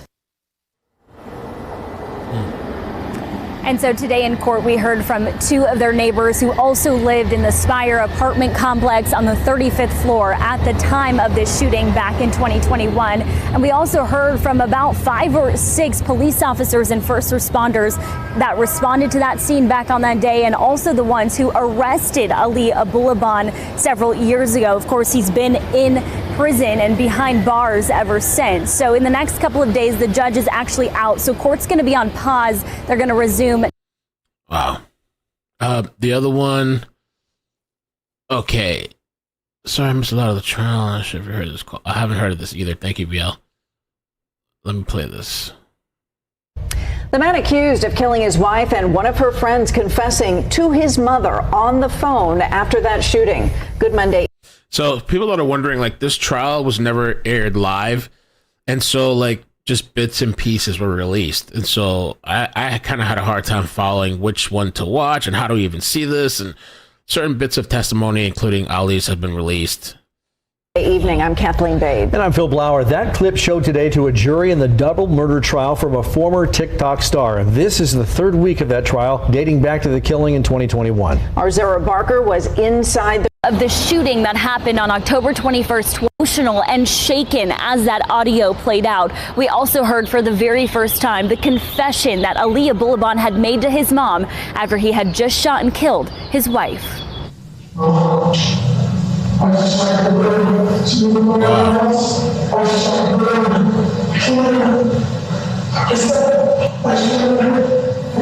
Ali Abulaban confessing to his mom on the phone that he had just shot and killed his wife, Anna Abulaban.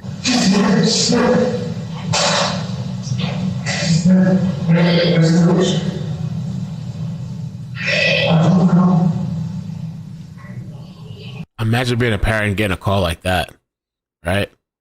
Holy crap. No problem, Milrez. I thought it's a really interesting, messed up story.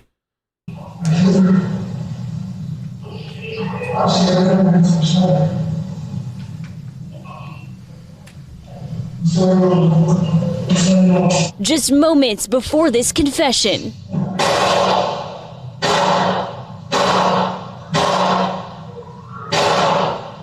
That's messed up, man. It's so Ali Abulaban opened the door to the apartment and within 3 seconds fired 6 shots, killing Anna and her friend Rayburn Barone, and then crying out for his wife. As the double murder trial is underway, the prosecution is breaking down the timeline. And I think people that side with this guy, they haven't sat down and listened to the story. You know, I think those people just tune into this part where the guy thinks the woman's cheating on him, which they were separated. They were not together. They were both toxic. They were both toxic as fuck, for sure. But there was a lot of back and forth. But he was with some fucking escorts and getting massages and meeting random women in the lobby. And, we're supposed to believe that the woman that he met for the first time, Nikki or something, in the lobby, and he offered to do coke, and they go into his place, and she offers him sex, and then she goes, "Oh, I remember I'm on my period," and then he goes, "Oh, well, you could just take a shower." So she takes a shower, and all he does is massages her. But his explanation was the whole limp thing with that drug, which that does happen. But he was doing his own thing too.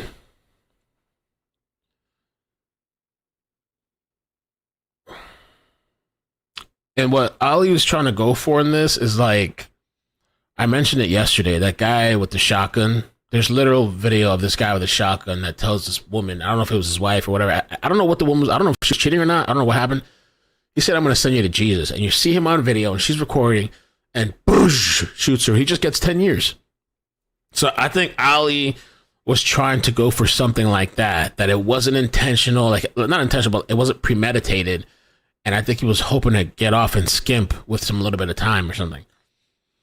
Line of October 21st, as friends are testifying to Anna and Ali's violent past. Just very derogatory, would speak down to her. A longtime friend of Anna's took the stand Monday, claiming behind the scenes of Gin Kid, the violent demeanor was real, even years before he rose to TikTok stardom.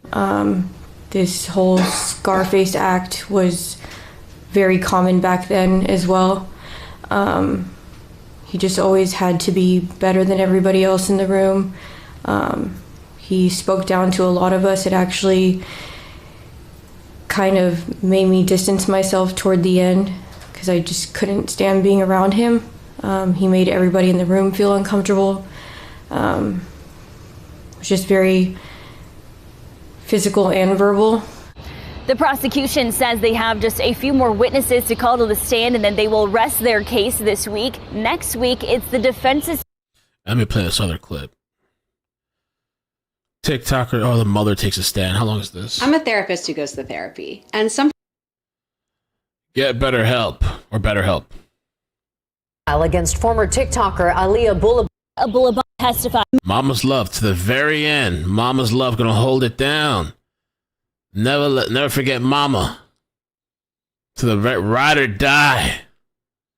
Is crazy. Maybe it's a mixture of the culture, incelism as well, drugs.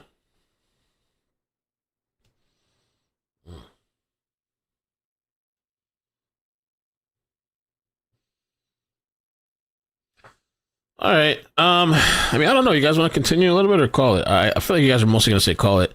I don't think this is going to be that interesting. We watched the direct exam, the cross. Now this is the redirect. We can listen a little bit. I'm going to start talking about a couple of things that were discussed yesterday. So bear with me as we move from yesterday to today's conversation, okay? Okay. Could you pull your mic closer, please? Sure. Thank you.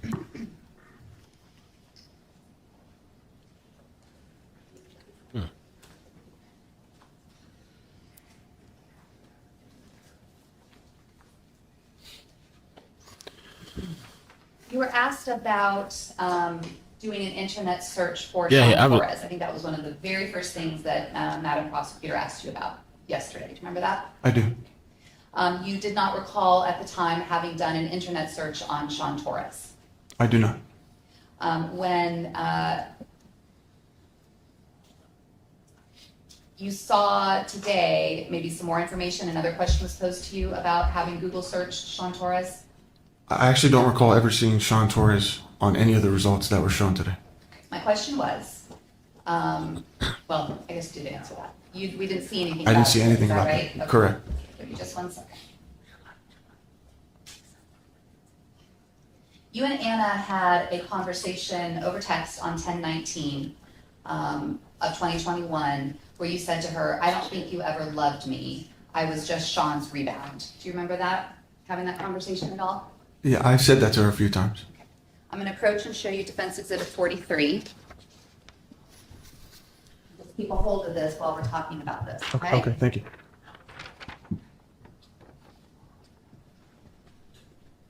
How long is closing arguments? Let's see. This text conversation occurred on October 21st, and I just want to make sure that I have the control of the computer or the computer screen. So just 1 second.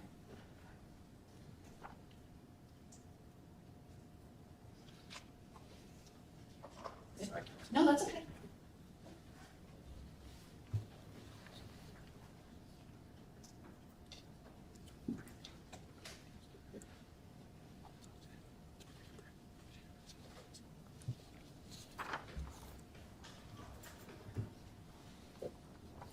Make sure his hair on point. Make sure the hair good. Okay. Zoom this out a little bit. Can you see that? That's good right there. Okay. And does that look like the very first page of what you're looking at? Closing arguments was for 3 hours. Yes. You'll note them. On 10/19 at 6:25 p.m., you said, "I don't think you ever loved me. I was just Sean's rebound." Do you see that? Yes. And you say, "I see it loud and clear now. No woman has ever fallen for me before, so why TF did you?" Do you see that? Right. I told you, Inso. And then the next, there is this screenshot of having had a having searched Sean Torres, Kadena Air Force Base on October 19th. Is that correct?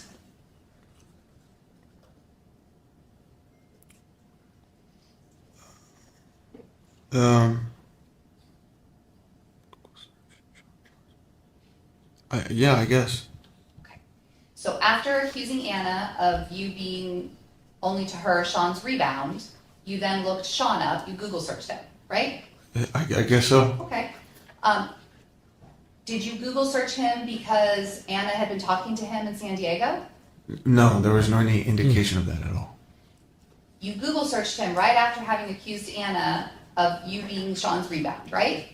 Yes. And is that the reason you Google searched him? It sounds like it. I probably was just checking on him to see what he's up to. When Sean came in and testified and said that he'd been in contact with Anna all this time in San Diego, do you have any reason to believe that that is true? None whatsoever.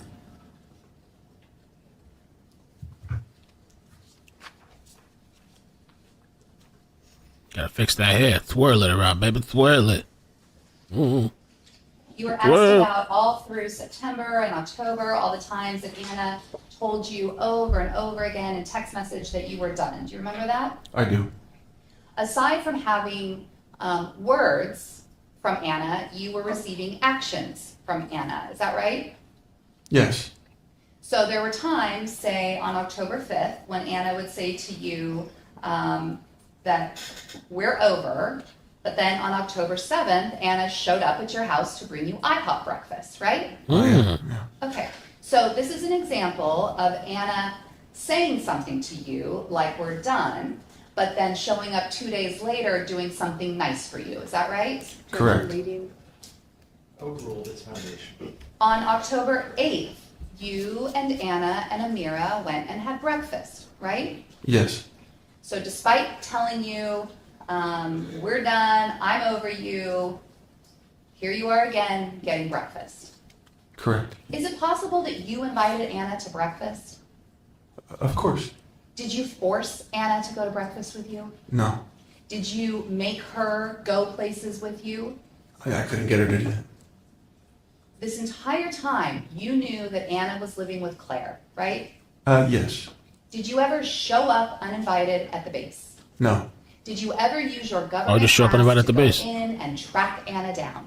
No. Go off on you. Did you ever go and push her into your car and make her go to breakfast with you? Never. Those were all things that, despite telling you she was over you, she did things with you. Correct. On October 3rd till October 13th. Yes, I have.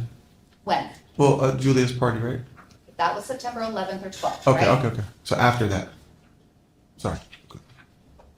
On October 13th, Amira stayed the night at your house, didn't she? Yes.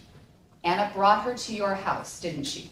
Correct. And this was after we all have seen that on September 8th and September 11th or 12th, you put your hands on Anna, right? Right. And yet she still brought Amira to your house to stay with you.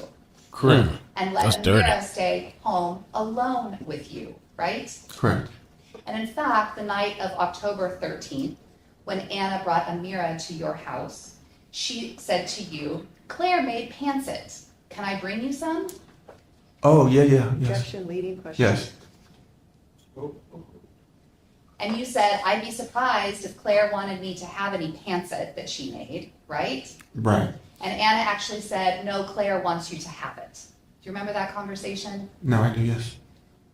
And Anna dropped Amira off at your house, and you texted her later saying, thanks for laughing and being silly with me, Yes. right? Yes. Because she stayed at your house on October 13th and hung out with you Correct. and was silly with you Yes. and laughed with you, Yes. just like old times, right? Correct.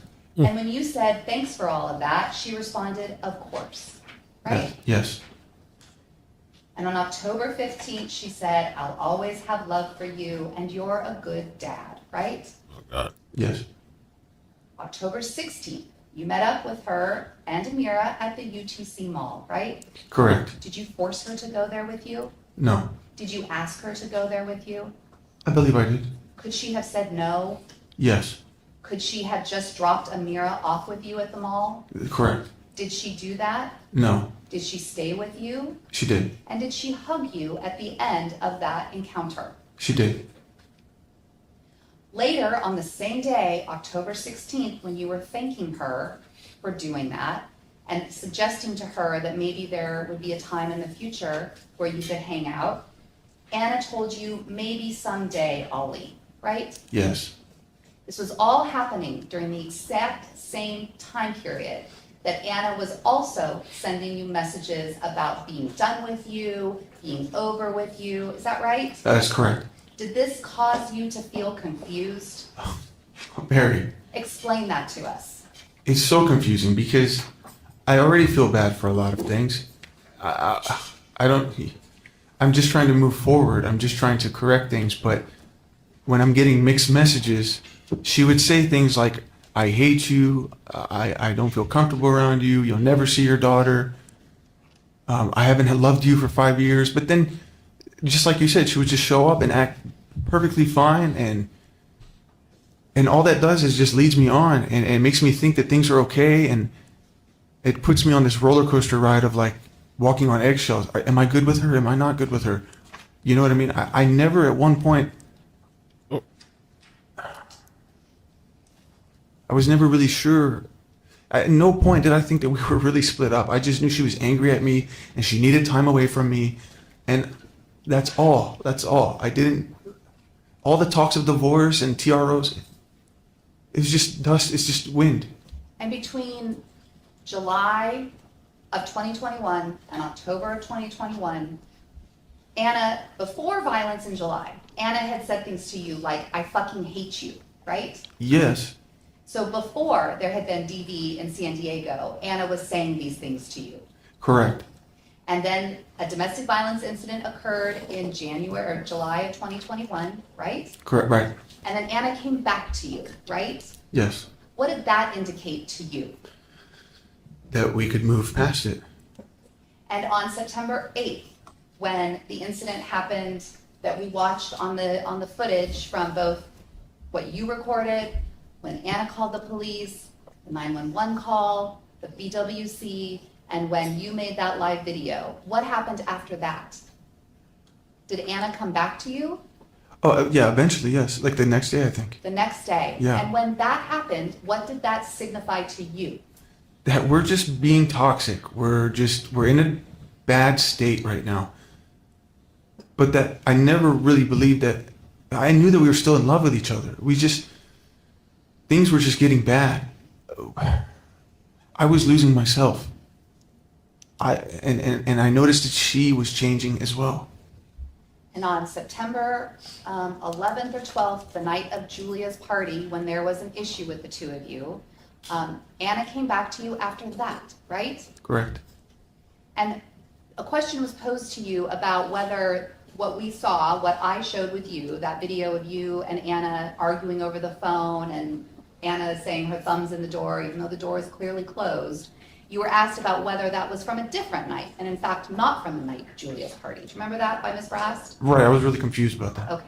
But in fact, that was the night of Julia's party, right? Right. And we know that because in that conversation that's recorded, Anna says, I'm going to tell Julia to tell security that you're not allowed at the party, right? Correct. That's how we know that that was that night. Is that right? Yes. After September 11th or 12th, when that incident happened, did Anna come back to you? She did. Did you apologize to her? I always do. And did she accept your apology? Yes. How do you know that she accepted your apology? Well, because we move past it. We don't talk about it anymore. We start to talk about things we could do together, or we talk about Amira. It's like we just move on. At any of those times, July 21st, September 8th, September 11th or 12th, could Anna have left the house? Yes. Were you holding her hostage in the house? I was not. Could she have gone to Claire's? Yes. Could she have gone to Julia's? Yes. Could she have gone to Diana's? Yes. Could she have gone back to Virginia? She could have. Did she do any of those things? No. By not doing any of those things, what did that signify to you? That we are still together. That it was okay to kill her. But it's still shaky. But I I had things I needed to work on, but we are still 100% together. She was telling you to move on and to see other people. Is that right? Right. Was that confusing to you, given that she's back in the apartment with you? Yes. There would be moments where she would just bring up something old or something that happened that I think I'm going to call it, because this is very repetitive. Kind of, it's going to back to this dude. DJ Nashville, thank you for hanging in there with us on this Crazy Child. Much love and respect. DJ Nashville, thank you for the 10. Let me see what we got going on as far as notifications. Yesterday was a crazy ass day. I can play a quick clip of this guy being found guilty for those that haven't seen it. I just wanted to get the gist of the story between yesterday and today. Pretty freaking wild. Where's this guy at?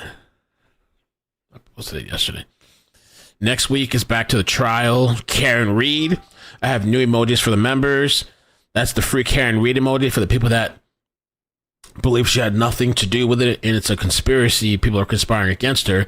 Free Karen Reed. Somebody thought it was F Karen Reed, but it's Free Karen Reed. There's also She Did It. She did it! Maybe I should get a shirt and put her name. Would that be wild? They put her face on there. She did it. No. There's a She Did It one for next week. We got All Aboard. All right. And I'm going to work on some other stuff to change it up a little bit for whatever the circumstances is. But on the main channel, what do we have? I gotta be careful because I ran through so many notifications yesterday. On the main channel, there's no notifications. In an hour, there'll be a notification. Okay, we got in an hour, there'll be a notification. Then in 4. And then in 5. Okay, so we'll be ready for this evening. Because it's Friday night. There's so much ish that can happen tonight, Friday night. On the second page, let me see what we got. Make sure you're subscribed to both pages, please. Or else you're going to miss out. Because a lot of times I have people tell me, oh, Mel, did you see this? Mel, did you see that? I was like, yeah, I covered it on the second page. You should have been there with us, and you weren't there. So subscribe. And turn on all notifications. All right, you're missing out. We had this crazy active shooter situation. Damn, this was yesterday? I felt like this was days ago. This shit was yesterday. Well, we did so much. It was too much yesterday. Wow. Oh, you know what? We got to update that too. And I saw somebody in the chat asking about the press conference and like, can we update it? The active shooter yesterday where multiple people were shot. I have one press conference that happened last night where that guy Frey, I don't like Frey, but that guy Frey spoke about it and they talked about it. And I know they identified the cop. I don't know if they identified the shooter. Thing is, I think there's going to be another press conference that they're going to be coming up with more updates. So I want to give it a little bit of time. Hi, I'm Liliana. When do we have notifications? We don't even have notifications on the second page. That's why the Trump video got no views. 4 hours. We got to wait 4 hours on the second page. All right, so let's chill this afternoon. Sit back. The mass shooting update I will do on the second page since we did the original there. But I want to see if some more updates come out because then we'll watch both updates. 2 birds, 1 stone on the second page. I wasted notifications yesterday with Chad Daybell because it wasn't really that interesting. I'm glad he's guilty, but like they didn't do the sentencing. So, all right. No, you thought FKR was F Karen Reed? By the way, this is my sled shirt. Mo had actually designed the thing of this. Sled. There was something else I want to show you guys. Where'd it go? I don't know where it's at.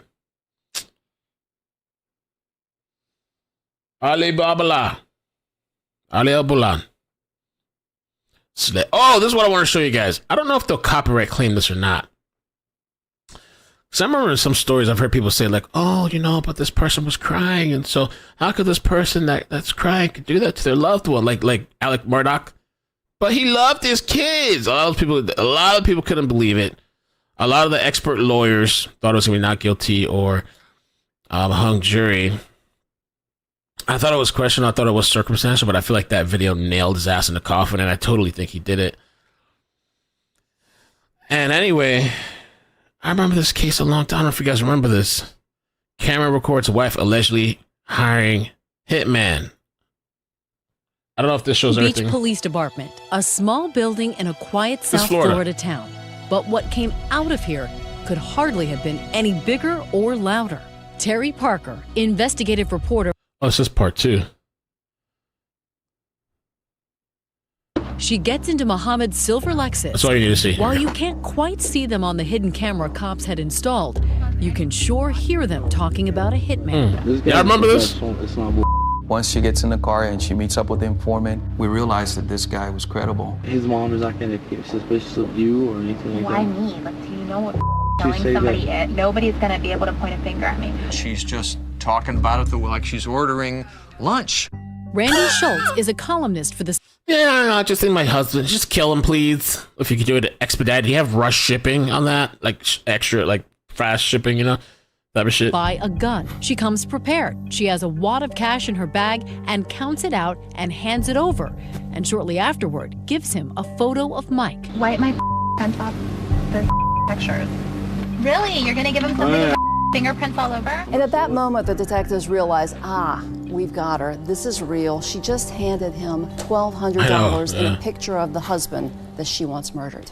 We were shocked how easily she talked about it. This is Witty Jean, an undercover police officer. She parked one to the third space from here. Police say Dahlia thinks she is meeting an actual hitman in his dead. Everybody works in the daytime. When he's at work, when he's not at work, then, he gets to it ahead. The undercover detective, he really wants to nail Dahlia. Make sure he's got it on tape and on camera that she is really going to pay him to kill her husband. And he says, are you sure, Dahlia? Between now and when it's done, you're not going to have an option to change your mind, even if you change your mind. No, there's no, I'm determined already. I'm positive, 5,000% sure. Part of the police investigation. Detectives, they were going to stage this fake crime scene. I hear a banging on the door. Sorry. That's the husband. Yes. Sergeant Sheridan, police department. The TV show cameras are rolling when police wake up Mike. That's Officer Moreno at the door. Your wife has hired a person to kill you. Relax, just relax. Take it easy. Take a deep breath. Then sit down. The guy was totally in shock that this was going on. I was very surprised. I was like, because then it hit me like, this is a mess. They drive him away and transform the street to make it appear they're really investigating Mike's murder. The TV show Cops, along with Boynton Beach Police, have cameras rolling when a detective calls Dahlia at the gym. We're at your residence, ma'am. Can you come right back to your residence, please? She's back in a flash, and now watch carefully. You be the judge of what happens next. Is your husband Michael? Okay, I'm sorry to tell you, ma'am. He's been killed. He's been killed, man. I'm sorry. Bruh. Try to calm down. We know the cops are acting. I can't let you say it, ma'am. What about Dahlia? I need you to take her to the station. Amidst all of that tremors and shaking of her body, there wasn't any real tears coming out of her eyes. The crying. Nancy. The screaming, the bending over. Meryl Streep, wherever you are tonight, don't worry. You're safe. They hustle Dahlia off to this interrogation room for questioning. Another recorded moment. Are you sure that you don't know anybody who want to kill your husband? You wouldn't want to kill him, I hope. Not at all. It's almost like something out of Law and Order. There's no more games with you and I. Now we're going to get down to serious business. I want to know if you know this guy. Come here. They bring in Officer Witty Jean, the supposed hitman from the car. Get over here. You know who this guy is? No. You've never seen him before? I've never seen him In cuffs, too. before. She just stared at him. She said she didn't know him. And then call it a resurrection. Oh my God. He's alive. Police have another surprise for Dahlia DiPolito. Here, please. Come here. Oh, look, and she's still, come here. I want to reassure you. I want to hug you. I want to hold you. I love you. Mike, come here. She sees her husband, and he's alive. The show Cops captures this moment as well. Come here, please. Come here. Why not? I didn't do anything to you. Mike, come here, please. What? You're alive? I love that moment, and I'm sure a jury will too. You're going to jail today for solicitation of murder. You're under arrest. This case was really complicated. I think he had to go to trial a couple of times. I don't know what happened. I don't know how she got off or some shit. Dahlia DiPolito. So I watched some documentary a long time ago, and they were saying that the case was like a bitch. Like this guy had to go multiple times. Something happened. Oof, look at her now, bro. Whoa. Oh, there's something on Hulu somebody told me I gotta watch. I forgot what. I mean, if I had a couch, it'd be nice, but there's no couch. I mean, I have the one back here. I might as well set up my old TV right here, and this is gonna be the living room for now until this situation gets resolved. Tonight on an all. I tell you, man, he's In intensive therapy now. It leaves of leggings. And is going to use her sexuality to get them. money. Is just want to see there's a new picture of her. Not only did Mike DiPolito have a wife, he also had a checkered past. Well, long before he met Dahlia, he'd gone to prison for running a boiler room stock operation. He was conning old people over the phone. They would call people up, and they would sell them these penny stocks, convince them that these were going to become stocks that were going to be worth a lot of money, but in actually were just scams. Basically like the movie The Boiler Room. Listen, Unlike the license, it took there she is right there. a couple of days for it to legally be official and everything. This was a shock to Dahlia's mother, Rhonda Muhammad. And she showed me her ring. I was like, wow, you got engaged? And she says, no, we got married. And you thought what? I wasn't happy at all. Dahlia DiPolito. I love you. It looks like the guy was doing some skeezer stuff too, I guess. I saw this picture. I was like, damn, what happened to Dahlia? Damn, homie. In high school, you was the man. What happened to you? Lord almighty.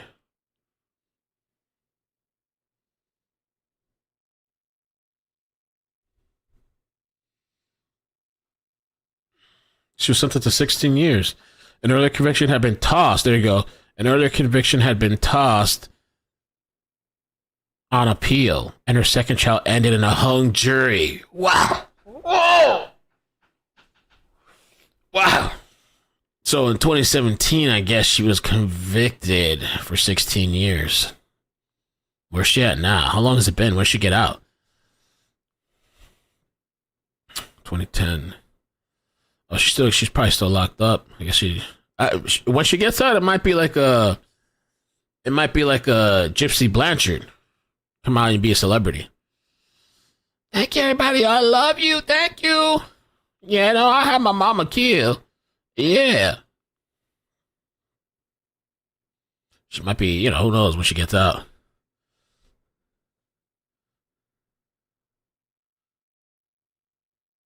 And here works for her. What do you mean?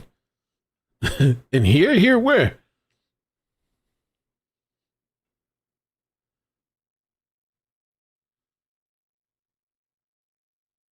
Donnie, I might go tonight.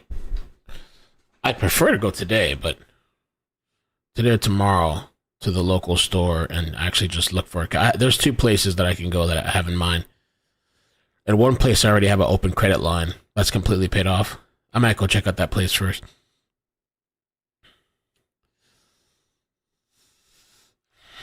And call it a day. These people are supposed to come back on Monday. They're supposed to come and pick up the couch and the ottoman, I guess. The guilty verdict, I can play that and then we'll head out. Guilty.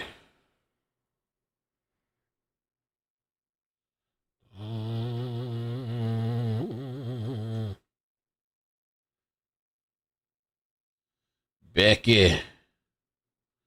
I thought I tweeted out the... Oh, there it is. Here in court of the state of California, in and for the county of San Diego, the people of the state of California, plaintiff versus Ali Nasser Abulaban, defendant, case number SCD 292181, verdict. We, the jury in the above entitled cause, find the defendant, Ali Nasser Abulaban, guilty of the crime of murder in the first degree.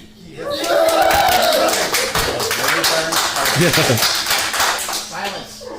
Nothing. Of Rayburn Cardenas Baran in violation of Penal Code Section 187, Parent A, as charged in count 2 of the information.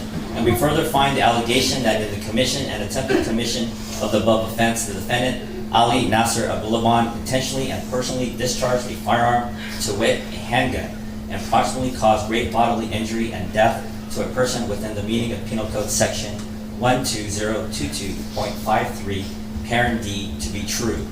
Special circumstance as to count 1 and 2, and we further find the allegation against the defendant, Ali Nasser Abulaban, that he has in this proceeding been convicted of more than one offense of murder in the first or second degree within the meaning of Penal Code Section 190.2, Parent A, Parent 3, to be true, dated May 29, 2024, jury 4-person. Same title, same cause, verdict.